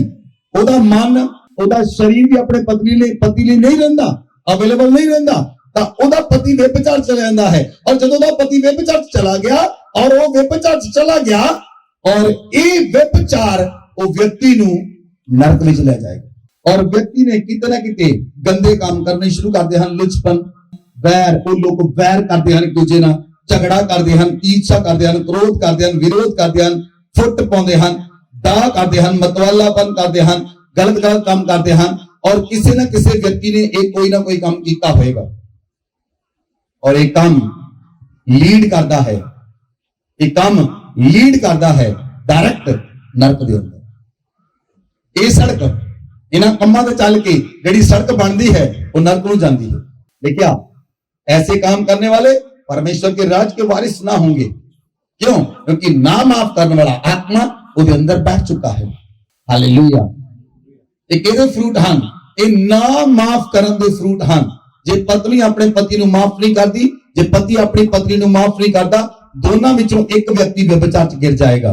ਦੋਨਾਂ ਵਿੱਚੋਂ ਇੱਕ ਵਿਅਕਤੀ ਵੈਰ ਨਾਲ ਭਰ ਜਾਏਗਾ, ਈਰਖਾ ਨਾਲ ਭਰ ਜਾਏਗਾ, ਤ੍ਰਿਸ਼ਨਾ ਨਾਲ ਭਰ ਜਾਏਗਾ, ਵਾਸਨਾ ਨਾਲ ਭਰ ਜਾਏਗਾ, ਝਗੜੇ ਨਾਲ, ਫੁੱਟ ਨਾਲ। ਔਰ ਉਹ ਲੋਕ ਰੋਜ਼ ਝਗੜਨਗੇ। ਜਦ ਤੁਸੀਂ ਮਾਫ ਕਰਦਾ, ਹੁਣ ਤੁਸੀਂ 5 ਸਾਲ ਪਹਿਲਾਂ ਕਹੀ ਹੋਈ ਗੱਲ ਮਾਫ ਨਹੀਂ ਕਰੋਗੇ, ਕਿਉਂਕਿ ਨਾ ਮਾਫ ਕਰਨ ਵਾਲਾ ਆਤਮਾ ਹੈ। ਤੁਸੀਂ ਕਹਿੰਦੇ, ਮੰਨ ਲਓ ਤੁਸੀਂ ਬਰਥਡੇ ਪਾਰਟੀ ਸੈਲੀਬ੍ਰੇਟ ਕਰ ਰਹੇ, ਸਾਰਾ ਕੁਝ ਬਹੁਤ ਵਧੀਆ ਹੋ ਰਿਹਾ, ਰਿਸ਼ਤੇਦਾਰ ਵੀ ਆ ਗਏ, ਲੋਕ ਵੀ ਆ ਗਏ। ਹਾਂਜੀ, ਮੰਨ ਲਓ ਹਸਬੰਡ ਆਉਣ 'ਚ ਲੇਟ ਹੋ ਗਿਆ, ਉਹਦੀ ਵਾਈਫ ਉਹਨੂੰ ਕਹੇਗੀ ਜਦੋਂ ਆਇਆ, ਪਿਛਲੇ ਸਾਲ ਵੀ ਤੂੰ ਇੱਦਾਂ ਕੀਤਾ ਸੀ ਨਾ, ਸਾਰਿਆਂ ਦੇ ਸਾਹਮਣੇ। ਹੁਣ ਇੱਕ ਸ਼ਬਦ ਕੀ, ਤੂੰ ਪਿਛਲੇ ਸਾਲ ਵੀ ਇੱਦਾਂ ਕੀਤਾ ਸੀ ਤੇ ਇਸ ਸਾਲ ਵੀ ਇੱਦਾਂ ਕੀਤਾ, ਸਾਰੇ ਲੋਕਾਂ ਦੇ ਸਾਹਮਣੇ। ਹੁਣ ਉਹਦੇ ਪਤੀ ਦੇ ਅੰਦਰ ਉਹਦੀ ਵਾਈਫ ਦੇ ਪ੍ਰਤੀ ਰਿਸਪੈਕਟ ਖਤਮ ਹੋ ਜਾਏਗੀ। ਸੋ ਮੇਕ ਸ਼ੋਰ, ਜੋ ਤੁਸੀਂ ਬੋਲਦੇ ਹੋ, ਤੁਹਾਡੇ ਸ਼ਬਦ ਕਿੱਥੋਂ ਨਿਕਲਦੇ ਹਨ? ਤੁਹਾਡੇ ਮਨ ਚੋਂ। ਹਾਂਜੀ, ਕਿੱਥੋਂ ਨਿਕਲਦੇ ਹਨ? ਕਈ ਲੋਕ ਲਿਖੀਆਂ ਹੋਈਆਂ ਪ੍ਰਾਰਥਨਾਵਾਂ ਕਰਦੇ। ਸੁਣੋ, ਮੰਨ ਲਓ ਮੇਰੀ ਪ੍ਰਾਰਥਨਾ ਲਿਖੀ ਹੋਈ, ऐ हमारे बाप जो तू आसमां पे है। प्रभु, तू तेरा धन्यवाद है, तू सानू माफ करता है, तेरा शुक्रिया प्रभु। सारा कुछ लिख के रखिया, मन विचों तो कुछ निकलिया ही नहीं। मन विचों कुछ सोचो, जे तुहाडे बच्चे आउण तां लिख के आउण, पढ़ के बोलन, मम्मी कल मैं तुहाडे कोल आया सी, मैं स्कूल तो आया, उस वेले तुसीं रोटी नहीं बनाई। अज भी मैं 3 बजे आया, तो मैं जो घर आण के देखा रोटी बनी नहीं सी, तो तुसीं गुआंढियां दे घर टीवी देख रहे सी। पढ़ के तुहानूं सुणावे, दूजे दिन फिर पढ़ के सुणावे, तीजे दिन फिर पढ़ के सुणावे, चौथे दिन फिर लेके आके पढ़ के सुणावे, तो मां बाप नूं किन्ना क चंगा लगेगा। जिहड़ी प्रार्थना मन चों निकलदी उस स्वर्ग च नहीं पहुंचती। सो ਅਸੀਂ ਚੱਲ ਰਹੇ ਹਾਂ ਨਾ ਮਾਫ ਕਰਨ ਵਾਲਾ ਆਤਮਾ। ਨਾ ਮਾਫ ਕਰਨ ਵਾਲਾ ਆਤਮਾ ਤੁਹਾਨੂੰ ਨਰਕ ਵਿੱਚ ਲੈ ਕੇ ਜਾਣ ਲਈ ਤਿਆਰ ਰਹਿੰਦਾ ਹੈ, ਕਿਉਂਕਿ ਜਦੋਂ ਮਾਫ ਨਹੀਂ ਕਰਦੇ ਉਹਦੇ ਫਰੂਟ ਕੀ ਹਨ?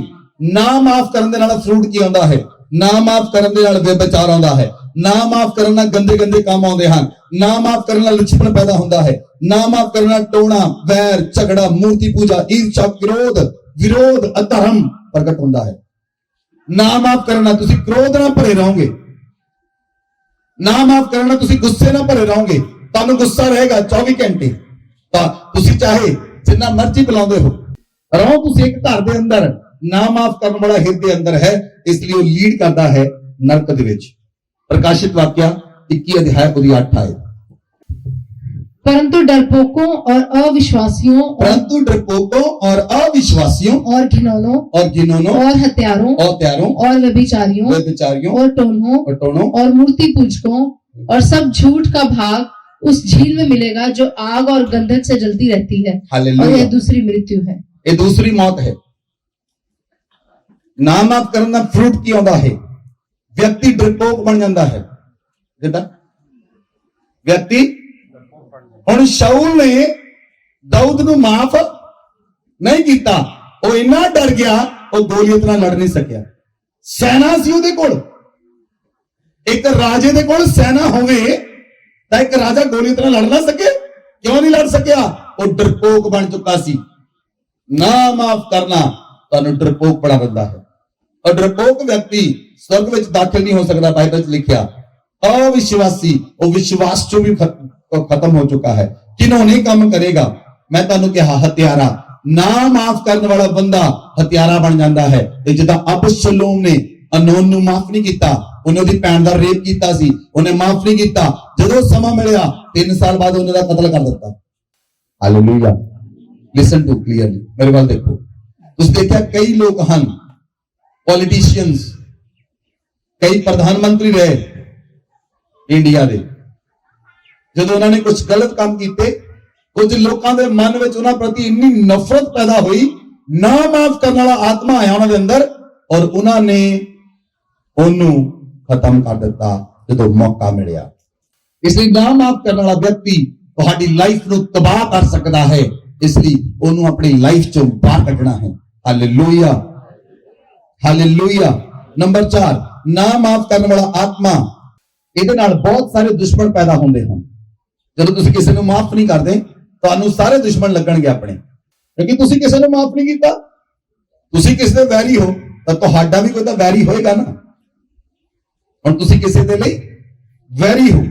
ਬਾਈਬਲ 'ਚ ਲਿਖਿਆ, ਵਚਨ ਪੜੋ, ਯਿਰਮੀਆ 31 ਅਧਿਆਇ ਉਹਦੀ 29 ਆਇਤ ਪੜੋ, ਧਿਆਨ ਨਾਲ ਸੁਣੋ ਕਲੀਸਿਆ। It is very dangerous word, बड़ा खतरनाक शब्द है ये। उन दिनों में वे फिर ना कहेंगे, पुरखा लोगों ने तो जंगली दाख खाई, पुरखा लोगों ने तो जंगली दाख खाई, परंतु उनके वंश के दांत खट्टे हो गए हैं। उनके वंश के दांत खट्टे हो गए हैं। Hallelujah. Listen to me clearly, इधर देखो मेरे वाल ध्यान। जेड़ी लड़ाई प्यो ने शुरू की थी, वो अज तक भी पोता लड़ रहा है। एक दिन मैं तुहानू रियल घटना दसदा, मैं जलंधर के सिविल कोर्ट के अंदर सी, और सिविल कोर्ट च जगह एक बुजुर्ग बैठा सी, उसकी दाढ़ी चिट्टी सी, उसके बाल भी सिर चिट्टे सन, और उन्हें पग बन्नी हुई सी, और व्यक्ति बैठा उदास सी। मैं उन्हें पूछया, हाँ जी तुहाडे नाल सर की होया? कहंदा मैं की दसां, 40 साल तो केस लड़ रहे हैं। मेरे दादा जी ने केस शुरू किया सी, मेरे डैडी केस लड़ लड़ के बुढ़ा हो गया, मैं भी लड़ के बुढ़ा हो गया, हुण मेरा बेटा भी केस नूं लड़ रहा है।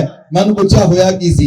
कहंदा बस एक बन्ने तो लड़े सी, एक वट तो लड़े सी, 1 फुट तो लड़े सी, 1 फुट जमीन तो लड़े सी, ते 4 पीढ़ियां ने दंद खट्टे हो गए। बाइबल च लिखा, पुरखों ने जंगली दाख खाई, पुरखों ने जंगली दाख खाई, दांत खट्टे हुए वंश के। मेरी मम्मी, मेरा डैडी, मेरी मासी भूआ नूं नहीं बुलाते, असी भी बुलाना नहीं। मेरी भूआ उते कोई मर गया, उहदे अफसोस ते नहीं आई, वो भी मर गई, असी भी अफसोस करन नहीं जाना। ये की है? ना माफ करना। उन्हें नहीं किया, असी भी नहीं करना। Very good. वो बंदा मर गया, असी ओदे जनाजे ते भी नहीं जाना, ओदी कब्र ते भी नहीं जाना, ओनू कफन पाउण लई नहीं जाना। ये शो करता ना माफ करने वाला आत्मा। उन्हें विआह ते नहीं बुलाया, असी भी नहीं बुलाना। ये शो करता ना माफ करना। तुसीं माफ नहीं किया, इसलिए तुसीं उन्हें बुला नहीं रहे। ਤੁਸੀਂ ਮਾਫ ਨਹੀਂ ਕੀਤਾ ਇਸ ਲਈ ਤੁਸੀਂ ਮੈਰਿਜ ਤੇ ਨਹੀਂ ਜਾ ਰਹੇ ਤੁਸੀਂ ਮਾਫ ਨਹੀਂ ਕੀਤਾ ਇਸ ਲਈ ਤੁਸੀਂ ਮੌਤ ਤੇ ਨਹੀਂ ਜਾ ਰਹੇ ਤੁਸੀਂ ਮਾਫ ਨਹੀਂ ਕੀਤਾ ਇਸ ਲਈ ਤੁਸੀਂ ਫੰਕਸ਼ਨ ਤੇ ਨਹੀਂ ਜਾ ਰਹੇ ਤੁਸੀਂ ਮਾਫ ਨਹੀਂ ਕੀਤਾ ਇਸ ਲਈ ਤੁਸੀਂ ਇਹ ਕੰਮ ਨਹੀਂ ਕਰ ਰਹੇ ਇਹ ਨਾ ਮਾਫ ਕਰਨ ਦੇ ਫਰੂਟ ਹਨ ਇਹ ਤੁਹਾਡੀ ਲਾਈਫ ਦੇ ਅੰਦਰ ਹੈ ਔਰ ਤੁਸੀਂ ਕਹਿੰਦੇ ਹੋ ਮੈਂ ਚੰਗਾ ਨਹੀਂ ਹੁੰਦਾ ਮੈਂ ਚੰਗੀ ਨਹੀਂ ਹੁੰਦੀ ਮੇਰੇ ਸਰੀਰ ਚੋਂ ਸਮੱਸਿਆ ਨਹੀਂ ਜਾਂਦੀ ਉਹ ਸਮੱਸਿਆ ਕਦੀ ਨਹੀਂ ਜਾਏਗੀ ਜਦ ਤੱਕ ਅਸੀਂ ਇਨਰ ਆਤਮਾ ਨਾਲ ਡੀਲ ਨਹੀਂ ਕਰਦੇ ਨੰਬਰ 5 ਨਾ ਮਾਫ ਕਰਨ ਵਾਲਾ ਆਤਮਾ ਤੁਹਾਡੇ ਵੈਲਿਊਏਬਲ ਰਿਲੇਸ਼ਨਸ਼ਿਪ ਨੂੰ ਖਤਮ ਕਰ ਦਿੰਦਾ ਹੁਣ ਮੈਂ ਜਦੋਂ ਪਤੀ ਪਤਨੀ ਨੂੰ ਦੇਖਦਾ ਜਦੋਂ ਪਤੀ ਪਤਨੀ ਦੇ ਚਿਹਰੇ ਨੂੰ ਦੇਖਦਾ ਮੈਨੂੰ ਦੇਖ ਕੇ ਪਤਾ ਲੱਗ ਜਾਂਦਾ ਇਹਨਾਂ ਦੋਨਾਂ ਵਿੱਚ ਕਿੰਨਾ ਕੁ ਆਨੰਦ ਆ ਉਹਨਾਂ ਸ਼ਕਲਾਂ ਦੱਸ ਦਿੰਦੀਆਂ ਪਰਿਵਾਰ ਨੂੰ ਦੇਖ ਕੇ ਪਤਾ ਲੱਗ ਜਾਂਦਾ ਤੁਸੀਂ ਦੇਖਿਆ ਕਈ ਲੋਕਾਂ ਦੇ ਘਰ ਵੜੋ ਤਾਂ ਵਿਹੜੇ ਤੋਂ ਭਾਗ ਪਤਾ ਲੱਗ ਜਾਂਦਾ ਪਰਿਵਾਰ 'ਚ ਕਿੰਨੀ ਖੁਸ਼ੀ ਹੋਏਗੀ ਵਿਹੜੇ ਦਾ ਭਾਗ ਦਰਵਾਜ਼ਾ ਦੱਸਦਾ ਹੈ ਜਦੋਂ ਪਹਿਲਾ ਸਟੈਪ ਅੰਦਰ ਰੱਖਦੇ ਆ ਉਹ ਦੱਸਦਾ ਹੈ ਹੋਰ ਦੱਸਾਂ ਕੀ ਦੱਸਦਾ ਹੈ ਹੋਰ ਦੱਸਾਂ ਤੁਹਾਡੇ ਦਿਲ ਨੇ ਜਦੋਂ ਅਸੀਂ ਤੁਹਾਡੇ ਘਰ ਵਿੱਚ ਆ ਕੇ ਜਦੋਂ ਕਦੀ ਖਾਣਾ ਖਾਂਦੇ ਹਾਂ ਪਹਿਲੀ ਬੁਰਕੀ ਦੱਸਦੀ ਹੈ first bite when we eat ਖਾਣਾ ਕਿਸ ਮਨ ਨਾਲ ਬਣਿਆ ਹੈ ਜੇ ਖੁਦਾ ਇਹ ਦੱਸ ਸਕਦਾ ਹੈ ਤੇ ਖੁਦਾ ਇਹ ਨਹੀਂ ਦੱਸ ਸਕਦਾ ਇਹ ਬੰਦੇ ਦੇ ਅੰਦਰ ਕੀ ਹੈ ਪਿਆਰ ਨਾਲ ਪ੍ਰੇਮ ਨਾਲ ਕਿ ਪਰਮੇਸ਼ਵਰ ਆਪਣੇ ਸੇਵਕ ਨੂੰ ਭੇਜ ਰਿਹਾ ਪਰਮੇਸ਼ਵਰ ਆਪਣੇ ਬੰਦੇ ਨੂੰ ਭੇਜ ਰਿਹਾ ਜਾਂ ਦਫਾ ਕਰੋ ਰੋਜ਼ ਦਾ ਕੰਮ ਆ ਇਹ ਤੁਹਾਡੀ ਵਰਡ ਤੁਹਾਡਾ ਮਨ ਤੁਹਾਡਾ ਪ੍ਰਾਣ ਤੁਹਾਡੀ ਭਾਵਨਾ ਤੁਹਾਡੀ ਇੱਛਾ ਦੇ ਅੰਦਰ ਕਿਹੋ ਜਿਹੀ ਚੀਜ਼ ਹੈ ਜਦੋਂ ਨਾ ਮਾਫ ਕਰਨ ਵਾਲਾ ਆਤਮਾ ਹੈ ਉਹ ਤੁਹਾਡੇ ਵੈਲਿਊਏਬਲ ਰਿਲੇਸ਼ਨਸ਼ਿਪ ਨੂੰ ਖਤਮ ਕਰਦਾ ਹੈ ਉਹਦੇ ਨਾਲ ਪਰਿਵਾਰ ਟੁੱਟਦੇ ਹਨ ਮੈਰਿਜ ਦੇ ਰਿਸ਼ਤੇ ਟੁੱਟਦੇ ਹਨ ਔਰ ਬਹੁਤ ਸਾਰੇ ਰਿਸ਼ਤੇ ਟੁੱਟ ਜਾਂਦੇ ਹਨ ਕਿਉਂਕਿ ਉਹਨਾਂ ਦੇ ਹਿਰਦੇ ਦੇ ਅੰਦਰ ਨਾ ਮਾਫ ਕਰਨ ਵਾਲਾ ਆਤਮਾ ਹੈ ਬਾਈਬਲ 'ਚ ਲਿਖਿਆ ਇਫਸੀਆਂ ਦੀ ਪੁਸਤਕ 4 ਅਧਿਆਇ ਉਹਦੀ 31 ਆਇਤ 31 पढ़ो सब प्रकार की कड़वाहट और प्रकोप और क्रोध और कलह और निंदा सब वैर भाव समेत तुमसे दूर की जाए। ਹੁਣ ਇੱਥੇ ਪੌਲਸ ਲਿਖਦਾ ਹੈ ਕਿ ਹਰੇਕ ਤਰ੍ਹਾਂ ਦੀ ਕੜਵਾਹਟ ਜੇ ਤੁਹਾਡੇ ਮਨ ਵਿੱਚ ਕੋਈ ਬਿਟਰਨੈਸ ਹੈ ਤੁਹਾਡੇ ਮਨ 'ਚ ਕੋਈ ਕੜਵਾਹਟ ਹੈ ਤਾਂ ਕੜਵਾਹਟ ਜਿਹੜੀ ਹੈ ਉਹ ਤੁਹਾਡੇ ਰਿਸ਼ਤੇ ਨੂੰ ਖਤਮ ਕਰ ਦਿੰਦੀ ਹੈ ਈਵਨ ਵਨ ਭਰਾ ਭੈਣ ਦਾ ਰਿਸ਼ਤਾ ਵੀ ਸਹੀ ਨਹੀਂ ਰਹਿੰਦਾ ਭੈਣ ਕਹਿੰਦੀ ਕੋਈ ਗੱਲ ਨਹੀਂ ਪਰ ਵਿਆਹ ਦੇ ਮੂੰਹ ਤੇਰੇ ਕੋਲ ਆਉਣਾ ਵੀ ਨਹੀਂ ਮੁੜ ਕੇ ਤੇਰੀ ਸ਼ਕਲ ਨਹੀਂ ਦੇਖਣੀ ਕਿਉਂ ਨਾ ਮਾਫ ਕਰਨ ਵਾਲਾ ਆਤਮਾ ਹੋ ਚਲਾ ਗਿਆ ਨੰਬਰ ਭਰਾ ਨੂੰ ਮਾਫ ਨਹੀਂ ਕੀਤਾ ਕੜਵਾਹਟ ਪ੍ਰਕੋਪ ਕ੍ਰੋਧ ਗੁੱਸਾ ਜਦੋਂ ਨਾ ਮਾਫ ਕਰਨ ਵਾਲਾ ਆਤਮਾ ਹੈ ਉਹ ਬੰਦਾ ਗੁੱਸੇ 'ਚ ਰਹੇਗਾ 24 ਘੰਟੇ ਉਹਨੂੰ ਪੁੱਛੋ ਗੁੱਸਾ ਚੜਿਆ ਕਾਹਦੇ ਲਈ ਆ ਉਹਨੂੰ ਖੁਦ ਨਹੀਂ ਪਤਾ ਲੱਗਦਾ ਚੜਿਆ ਕਾਹਦੇ ਲਈ ਆ ਉਹਨੂੰ ਖੁਦ ਨਹੀਂ ਪਤਾ ਹੁੰਦਾ ਗੁੱਸਾ ਕਿਉਂ ਹੈ ਮੈਨੂੰ ਕਿਉਂ ਕਿਉਂਕਿ ਉਹਦੇ ਅੰਦਰ ਨਾ ਮਾਫ ਕਰਨ ਵਾਲਾ ਆਤਮਾ ਹੈ ਨਾ ਮਾਫ ਕਰਨ ਵਾਲੀ ਆਤਮਾ ਨੇ ਫੜਿਆ ਹੈ ਕ੍ਰੋਧ ਕੜਾ ਕਲੇਸ਼ ਰਹੇਗਾ ਘਰ 'ਚ ਨਿੰਦਾ ਉਹ ਵਿਅਕਤੀ ਸੁਣੋ ਪਤਨੀ ਆਪਣੇ ਪਤੀ ਦੀ ਤੇ ਪਤੀ ਆਪਣੀ ਪਤਨੀ ਦੀ ਚੁਗਲੀਆਂ ਕਰਨਗੇ ਨਿੰਦਾ ਕਰਨਗੇ ਇੱਕ ਦੂਜੇ ਦੀ क्योंकि ना माफ करने वाली आत्मा ने दोनों को फड़िया है निंदा और वैर भाव समेत तुमसे दूर की जाए हुण अज परमेश्वर दा आत्मा इस आत्मा नु तुहाडे मन चों बाहर कढेगा देखो बड़ी जल्दी आमीन किया तो जे मैं कहा परमेश्वर नहीं कढने लगा हुण सारे काम आपे प्रभु करी जावे इस आत्मा नु परमेश्वर नहीं कढेगा मैं सच कह रहा इस आत्मा ਨੂੰ ਤੁਸੀਂ ਖੁਦ ਕੱਢੋਗੇ ਆਪਣੇ ਜੀਵਨ ਚ ਕੌਣ ਕੱਢੇਗਾ ਕੌਣ ਕੱਢੇਗਾ ਕੌਣ ਕੱਢੇਗਾ ਕੌਣ ਕੱਢੇਗਾ ਔਰ ਜਦੋਂ ਤੁਸੀਂ ਕੱਢ ਦਿੱਤਾ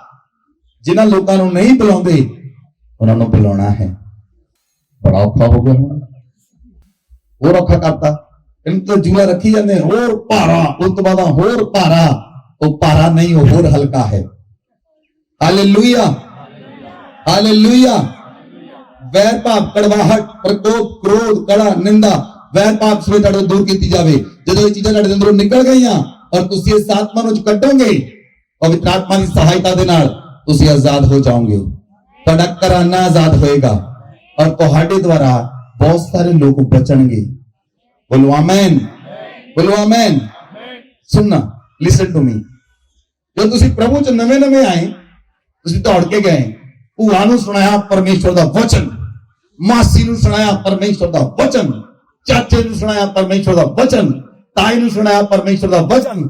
ਜਦੋਂ ਨਾ ਮਾਫ ਕਰਨ ਵਾਲੀ ਆਤਮਾ ਦੇ ਨਾਲ ਭਰ ਗਏ, ਨਾ ਮਾਫ ਕਰਨ ਵਾਲੀ ਆਤਮਾ ਨੇ ਫੜ ਲਿਆ, ਉਦੋਂ ਕਿਸੇ को नहीं जाना और रहन दे, ਉਹਨੇ ਕਿਹੜਾ ਮੰਨਣਾ। ਮੰਮੀ ਨੇ ਕਹਣਾ, ਕੁੜੀ ਨੇ ਕਹਣਾ ਉਹਨੇ, ਮੰਮੀ ਆਪਾਂ ਚੱਲੀਏ ਚਾਚੇ ਕੋਲ, ਛੱਡ ਉਹਨੂੰ, ਟਾਈਮ ਖਰਾਬ ਕਰਨ ਦੀ ਗੱਲ ਹੈ, ਬਹਿ ਆਰਾਮ ਨਾਲ। ਕਿਉਂ ਇੱਕ ਆਤਮਾ ਨੇ ਫੜ ਲਿਆ, ਹੁਣ ਕਿਤੇ ਨਹੀਂ ਜਾ ਰਹੇ। 10 ਸਾਲ ਪਹਿਲਾਂ ਬੜਾ ਸੁਸਮਾਚਾਰ ਸੁਣਾਇਆ, ਅੱਜ ਪੁੱਛੋ ਕੋਈ ਸੁਸਮਾਚਾਰ ਨਹੀਂ। ਸਿੱਧਾ ਚਰਚ, ਆਪਣੇ ਘਰ ਸੁੱਤੇ, ਆਨੰਦ ਮਾਣਿਆ, संडे पिकनिक, मंडे जॉब पे, बुधवार वंडरलैंड, वीरवार जिंदगी खंडर होगी। क्यों? क्योंकि मन परमेश्वर दे अगे सिद्धा नहीं, मन परमेश्वर दे अगे सिद्धा नहीं। ना माफ करने वाले आत्मा ने फड़ लिया। हालेलुया। दरानी जठानी नू माफ नहीं करती। हुण दरानी ने जठानी नू, जठानी ने दरानी नू, न्याणी ने दरानी नू, न्याणी ने जठानी नू माफ करना। सारियां नू, सब नू माफ करना। भैन ने भरा नू, भरा ने भैन नू, पति ने पत्नी नू, पत्नी ने पति नू माफ करना है। नौ ने सस नू, सस ने नौ नू माफ करना है। तुहाडे रिश्ते दे अंदर चंगाई आएगी। बोलो आमीन। ना माफ करने वाला आत्मा तुहाडे रिश्तिਆਂ ਨੂੰ ਤੋੜਦਾ ਹੈ।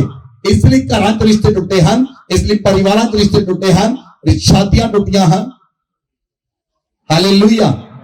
ਪਾਸਟਰ ਬੈਨੀ ਹਿੰਦ ਦੀ ਵਾਈਫ ਨੇ ਉੱਤੇ ਕੇਸ ਕੀਤਾ ਸੀ। 13 ਸਾਲ ਅਲੱਗ ਰਹੇ, ਲੇਕਿਨ ਜਦੋਂ ਪਾਸਟਰ ਬੈਨੀ ਹਿੰਦ ਨੂੰ ਹਾਰਟ ਅਟੈਕ ਹੋਇਆ, ਉਹ ਬੈੱਡ ਤੇ ਸੀ, ਉਹਨਾਂ ਦਾ ਆਤਮਾ ਸਵਰਗ ਵਿੱਚ ਗਿਆ। ਲਾਈਨ 'ਚ ਖੜੇ ਹੋਏ, ਤੁਸੀਂ ਇਹ ਸਾਰੀ ਘਟਨਾ ਗਵਾਹੀ ਸੁਣੀ ਹੋਏਗੀ। ਜਦੋਂ ਆਤਮਾ ਪਰਮੇਸ਼ਵਰ ਨੇ ਵਾਪਸ ਭੇਜੀ, ਸਰੀਰ ਵਿੱਚ ਆਏ, ਉਹਨਾਂ ਨੇ ਦੁਬਾਰਾ 13 ਸਾਲ ਬਾਅਦ ਆਪਣੀ ਪਤਨੀ ਨਾਲ ਰੀਮੈਰਿਜ ਕੀਤੀ, ਦੁਬਾਰਾ ਮੈਰਿਜ ਕੀਤੀ ਉਸੇ ਵਾਈਫ ਨਾਲ, ਮਾਫੀ ਮੰਗੀ। ਉਹਦੀ ਵਾਈਫ ਕੜਵਾਹਟ ਨਾਲ ਭਰ ਚੁੱਕੀ ਸੀ, ਉਹਦੀ ਵਾਈਫ ਨਫ਼ਰਤ ਨਾਲ ਭਰ ਚੁੱਕੀ ਸੀ। ਔਰ ਜਦੋਂ ਨਾ ਮਾਫ ਕਰਨ ਵਾਲਾ ਆਉਂਦਾ ਹੈ ਤੇ ਵਾਈਫ ਕਹਿੰਦੀ ਹੈ, ਤੇਰੇ ਤੋਂ ਮੈਨੂੰ ਡਿਵੋਰਸ ਚਾਹੀਦਾ। ਇੰਨੇ ਸਾਲ ਕਿੰਨਾ ਰਹਿ ਕੇ ਮੈਂ ਬਰਬਾਦ ਕਰ ਲਏ, ਮੇਰੇ ਦਿਨ ਪਤਾ ਨਹੀਂ ਕੀ ਕੁਝ ਕਹਿੰਦੀਆਂ ਹਨ। ਕਿਉਂ? ਕਿਉਂਕਿ ਨਾ ਮਾਫ ਕਰਨ ਵਾਲਾ ਆਤਮਾ ਦੇ ਅੰਦਰ ਹੈ। ਇਸ ਲਈ ਕਹਿੰਦੀ, ਇੰਨਾ ਰਹਿ ਕੇ ਮੇਰੀ ਲਾਈਫ ਬਰਬਾਦ ਹੋ ਗਈ। ਹੋਰ ਪਤਾ ਨਹੀਂ ਸਵਰਗ ਤੋਂ ਕਿਹੜਾ ਪਰਾ ਉਤਰ ਕੇ ਆਉਣਾ ਹੈ, ਜਿਹਦੇ ਨਾਲ ਦੀ ਲਾਈਫ ਬਹੁਤ ਵਧੀਆ ਹੋ ਜਾਣੀ ਹੈ। ਉਹਦੇ ਪਿੱਛੇ ਕਾਰਨ ਹੈ, ਉਹਦੇ ਮਨ ਦੇ ਅੰਦਰ ਨਾ ਮਾਫ ਕਰਨ ਵਾਲਾ ਆਤਮਾ ਹੈ। ਹਾਲੇਲੂਇਆ। ਨੰਬਰ 6, ਚਲੋ ਮੈਨੂੰ ਮਾਫ ਕਰਿਓ ਪਰ ਮੈਂ ਬੋਲਾਂਗਾ। ਨਾ ਮਾਫ ਕਰਨ ਵਾਲਾ ਆਤਮਾ ਤੁਹਾਨੂੰ ਜ਼ਹਿਰੀਲਾ ਕਰਦਾ ਹੈ। ਨਾ ਮਾਫ ਕਰਨ ਵਾਲਾ ਆਤਮਾ ਤੁਹਾਨੂੰ ਜ਼ਹਿਰੀਲਾ ਵੀ ਕਰਦਾ ਹੈ। ਹਾਲੇਲੂਇਆ। ਨਾ ਮਾਫ ਕਰਨ ਵਾਲਾ ਆਤਮਾ ਤੁਹਾਨੂੰ ਜ਼ਹਿਰੀਲਾ ਕਰਦਾ ਹੈ। ਉਹ ਤੁਸੀਂ ਪੜ੍ਹ ਲਿਆ। ਪ੍ਰਕਾਸ਼ ਇਫਸੀਆਂ 4:31 ਤੇ 32 ਆਇਤ। ਉਹ ਕੜਵਾਹਟ ਪੈਦਾ ਹੁੰਦੀ ਹੈ, ਮਨ ਵਿੱਚ ਕ੍ਰੋਧ ਆਉਂਦਾ ਹੈ, ਮਨ ਵਿੱਚ ਈਰਸ਼ਾ ਆਉਂਦੀ ਹੈ, ਨਿੰਦਾ ਆਉਂਦੀ ਹੈ, ਕਲਾ ਆਉਂਦੀ ਹੈ, ਕਲੇਸ਼ ਆਉਂਦਾ ਹੈ, ਨਫ਼ਰਤ ਆਉਂਦੀ ਹੈ। ਔਰ ਬਾਈਬਲ ਲਿਖਿਆ, ਇੱਕ ਦੂਜੇ ਪ੍ਰਤੀ ਕਿਰਪਾਲੂ ਰਹੋ, ਇੱਕ ਦੂਜੇ ਉੱਤੇ ਕਿਰਪਾ ਕਰੋ ਭਾਈ। ਹਾਂਜੀ, ਨਹੀਂ, ਇੱਕ ਦੂਜੇ ਉੱਤੇ। ਅਸੀਂ ਸਵਰਗ ਰਾਜ ਦੇ, ਉਹ ਲੜਾਈ ਧਰਤੀ ਚੱਲੀ ਜਾਂਦੀ, ਲੜੀ ਚਲੋ ਭਰਾਵਾ ਜੋ ਮਰਜ਼ੀ ਕਰੀ ਚਲੋ, ਪਰ ਅਸੀਂ ਤਾਂ ਸਵਰਗ ਦੇ ਵਾਰਿਸ ਹਾਂ। ਔਰ ਸਾਡੀ ਧਰੋਹਰ ਸਵਰਗ ਦੇ ਅੰਦਰ ਹੈ, ਸਾਡੀ ਪ੍ਰਾਪਰਟੀ ਸਵਰਗ ਦੇ ਅੰਦਰ ਹੈ। Hallelujah, hallelujah. ਸੋ ਨਾ ਮਾਫ ਕਰਨਾ ਬੰਦੇ ਨੂੰ ਜ਼ਹਿਰੀਲਾ ਬਣਾਉਂਦਾ ਹੈ। ਸੋ ਜਿਹੜਾ ਜ਼ਹਿਰ ਹੈ, ਜ਼ਹਿਰੀਲਾਪਨ ਹੈ, ਉਹ ਖਤਮ ਕਰਨਾ ਹੈ ਅੱਜ। ਹਾਲੇਲੂਇਆ। ਨੰਬਰ 7, ਨਾ ਮਾਫ ਕਰਨ ਵਾਲਾ ਆਤਮਾ ਤੁਹਾਨੂੰ ਦਾਸਵਤਾ ਵਿੱਚ ਲੈ ਜਾਂਦਾ ਹੈ, ਤੁਹਾਨੂੰ ਗੁਲਾਮ ਬਣਾ ਲੈਂਦਾ ਹੈ। ਨਾ ਮਾਫ ਕਰਨ ਵਾਲਾ ਆਤਮਾ ਤੁਹਾਨੂੰ ਆਪਣਾ ਗੁਲਾਮ ਬਣਾਉਂਦਾ ਹੈ। ਅਸੀਂ ਵਚਨ ਦੇਖੀਏ, रोमियो की पुस्तक 6 अध्याय उसकी 16 आयत। क्या तुम नहीं जानते कि जिसकी आज्ञा मानने के लिए तुम अपने आप को दासों के समान सौंप देते हो, उसी के दास हो। हालेलुया। आगे पढ़ो। चाहे पाप के जिसका अंत मृत्यु है, चाहे आज्ञाकारिता के जिसका अंत धार्मिकता है। हालेलुया। बाइबल लिखा, तुसी जेड़ी आत्मा दे अधीन हो, तुसी ओदी आज्ञा मानते हो।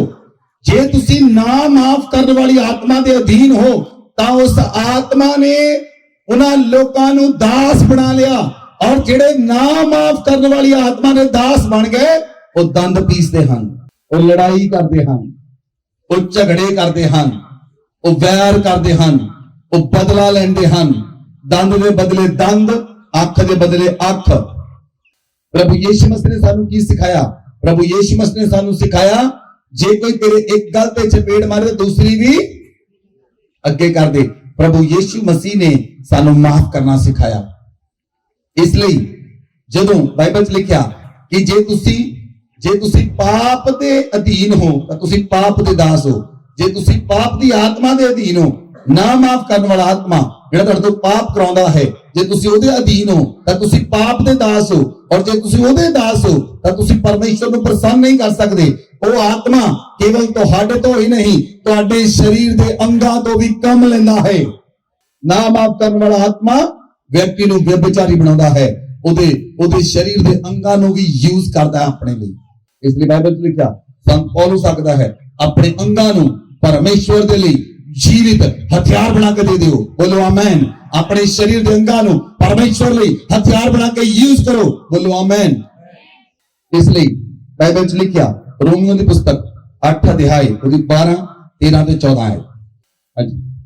इसलिए हे भाइयों, हम शरीर के कर्जदार नहीं कि शरीर के अनुसार दिन काटें। हे भाइयों, हे बहनों, हम शरीर के कर्जदार नहीं, हम शरीर के अनुसार दिन काटें। क्योंकि यदि तुम शरीर के अनुसार दिन काटोगे तो मरोगे, यदि आत्मा से देह की क्रियाओं को मारोगे तो जीवित रहोगे।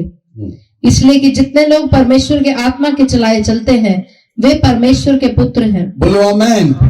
बोलो आमेन। तुसी शरीर के कर्जदार नहीं कि शरीर के अनुसार दिन कटो। बाइबल च लिखिया जेकर तुसी शरीर के अनुसार दिन कटोगे, बाइबल च लिखिया तो मरोगे। जे शरीर के अनुसार दिन कटोगे तो जे आत्मा दे नाल पवित्र आत्मा दे नाल अपने देह दी क्रियावां नूं मारोगे तो बाइबल च लिखिया तुसी जीवित रहोगे।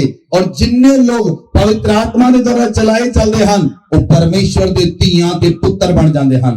बोलो आमेन। बोलो आमेन। ਜਿਹੜੇ ਲੋਕ ਪਵਿੱਤਰ ਆਤਮਾ ਦੇ ਦੁਆਰਾ ਚਲਾਏ ਚੱਲਦੇ ਉਹ ਪਰਮੇਸ਼ਰ ਦੇ ਪੁੱਤਰ ਬਣ ਜਾਂਦੇ ਹਨ। ਔਰ ਜਿਹੜੇ ਪਰਮੇਸ਼ਰ ਦੇ ਪੁੱਤਰ ਬਣ ਜਾਂਦੇ ਹਨ ਉਹਨਾਂ ਨਾਲ ਕੋਈ ਲੜ ਨਹੀਂ ਸਕਦਾ। ਸ਼ੈਤਾਨ ਉਹਨਾਂ ਦੇ ਨਾਲ ਸਾਹਮਣੇ ਵੀ ਖਲੋ ਨਹੀਂ ਸਕਦਾ। ਸ਼ੈਤਾਨ ਉਹਦੇ ਸਾਹਮਣੇ ਖੜਾ ਹੋਣ ਤੋਂ ਵੀ ਡਰੇਗਾ। ਸ਼ੈਤਾਨ ਉਹਦੇ ਸਾਹਮਣੇ ਖੜਾ ਹੋ ਕੇ ਭੱਜ ਜਾਏਗਾ। ਉਹਦੀਆਂ ਦੁਸ਼ਟ ਆਤਮਾ ਭੱਜ ਜਾਣਗੀਆਂ। ਉਹਨੂੰ ਬੋਲਣ ਦੀ ਲੋੜ ਵੀ ਨਹੀਂ ਪਏਗੀ। ਹਾਲੇਲੂਇਆ। ਬਾਈਬਲ 'ਚ ਲਿਖਿਆ ਜਦੋਂ ਗਿਰਸੇਨੀਆਂ ਵਿੱਚ ਪ੍ਰਭੂ ਯੀਸ਼ੂ ਮਸੀਹ ਆਏ, ਅਜੇ ਪ੍ਰਭੂ ਯੀਸ਼ੂ ਮਸੀਹ ਨੇ ਬੋਟ ਤੋਂ ਥੱਲੇ ਕਦਮ ਹੀ ਰੱਖਿਆ ਤਾਂ ਜਿਹੜਾ ਗਿਰਸੇਨੀਆਂ ਦਾ ਵਿਅਕਤੀ ਸੀ ਉਹ ਪਹਿਲਾਂ ਚਲਾਉਣ ਲੱਗਾ, हे ਪਰਮੇਸ਼ਰ ਦੇ ਪੁੱਤਰ ਤੂੰ ਮੈਨੂੰ ਤੰਗ ਕਰਨ ਲਈ ਕਿਉਂ ਆਇਆ? ਉਹਦੀ ਉਪਸਥਿਤੀ, ਕੇਵਲ ਤੁਹਾਡੀ ਉਪਸਥਿਤੀ ਦੁਸ਼ਟ ਆਤਮਾ ਨੂੰ ਕੀ ਕਰੇਗੀ? ਦੁਸ਼ਟ ਆਤਮਾ ਨੂੰ ਟੌਰਚਰ ਕਰੇਗੀ। ਦੁਸ਼ਟ ਆਤਮਾ ਟੌਰਚਰ ਹੋਣਗੀਆਂ। ਜੇ ਦੁਸ਼ਟ ਆਤਮਾ ਨੇ ਤੁਹਾਨੂੰ ਟੌਰਚਰ ਕੀਤਾ ਲੇਕਿਨ ਤੁਸੀਂ ਨਹੀਂ ਸੀ ਜਾਣਦੇ, ਤੁਸੀਂ ਹੋਰ ਆਤਮਾ ਨਾਲ ਗ੍ਰਸਿਤ ਸੀ, ਇਸ ਲਈ ਦੁਸ਼ਟ ਆਤਮਾ ਦਾ ਟੌਰਚਰ ਕੀਤਾ। ਜਦੋਂ ਅਸੀਂ ਨਾ ਮਾਫ ਕਰਨ ਵਾਲਾ ਆਤਮਾ ਕੱਢ ਦਾਂਗੇ ਔਰ ਤੁਸੀਂ ਪਰਮੇਸ਼ਰ ਦੀ ਪਵਿੱਤਰ ਆਤਮਾ ਦੇ ਦੁਆਰਾ ਗ੍ਰਸਿਤ ਹੋ ਜਾਓਗੇ, ਤੁਹਾਡੀ ਉਪਸਥਿਤੀ ਦੇ ਦੁਆਰਾ ਹੀ ਦੁਸ਼ਟ ਆਤਮਾ ਨਿਕਲ ਜਾਣਗੀਆਂ, चिल्ला के निकल जाएंगे। दुष्ट आत्मा लोगों छड़ के जाएंगे, उन्होंने घर छड़ के जाएंगे और लोग आजाद हो जाएंगे। और तुसी तो आजाद होवोगे ही, लेकिन तुसी आजाद करने वाले भी बन जाओगे। हालेलुया। वचन च लिखिया जिस आत्मा ने यीशु मसीह ਨੂੰ ਮੁਰਦਾ ਦੇ ਚੋਂ ਜ਼ਿੰਦਾ ਕੀਤਾ, आत्मा ਜਿਹੜਾ ਤੁਹਾਡੇ ਅੰਦਰ ਵਸਿਆ ਹੋਇਆ ਹੈ ਉਹ ਤੁਹਾਨੂੰ ਵੀ ਜਿਲਾਏਗਾ। ਬੋਲੋ ਆਮੇਨ। ਉਹ ਹੈ ਪਵਿੱਤਰ ਆਤਮਾ। इसलिए पवित्र आत्मा पे डिपेंड हो जाओ। पवित्र आत्मा उत्ते पूरी तरह पवित्र आत्मा पे डिपेंड हो जाओ।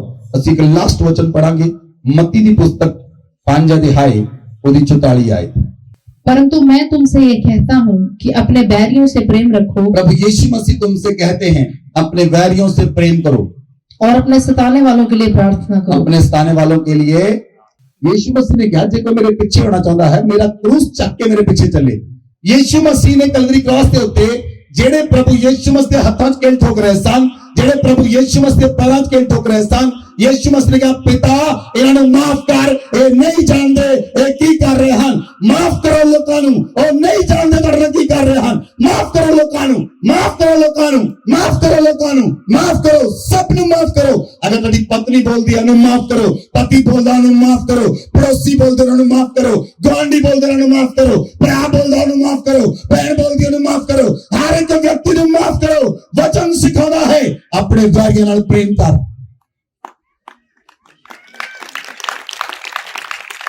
अपने बैरियां नाल प्रेम कर। ਤੁਹਾਡੀ ਨੌ ਆਪਣੀ ਸੱਸ ਨੂੰ ਵੈਰੀ ਸਮਝ ਚੁੱਕੀ ਹੈ, ਸੱਸ ਆਪਣੀ ਨੌ ਨੂੰ ਵੈਰੀ ਸਮਝ ਚੁੱਕੀ ਹੈ। ਉਹ ਯੁੱਧ ਦੇ ਮੈਦਾਨ 'ਚ ਨਹੀਂ ਲੱਗਿਆ, ਉਹ ਯੁੱਧ ਤਾਂ ਘਰਾਂ ਦੇ ਅੰਦਰ ਲੱਗਾ ਹੋਇਆ ਹੈ। ਅੱਜ ਇਹ ਯੁੱਧ ਖਤਮ ਹੋਏਗਾ, ਅੱਜ ਇਹ ਯੁੱਧ ਖਤਮ ਹੋਏਗਾ। ਜਿਹੜਾ ਘਰਾਂ ਦੇ ਅੰਦਰ ਯੁੱਧ ਲੱਗਾ ਖਤਮ ਹੋਏਗਾ। ਕੱਢੋ ਨਾ ਮਾਫ ਕਰਨ ਵਾਲੀ ਆਤਮਾ ਨੂੰ, ਨਾ ਮਾਫ ਕਰਨ ਵਾਲੀ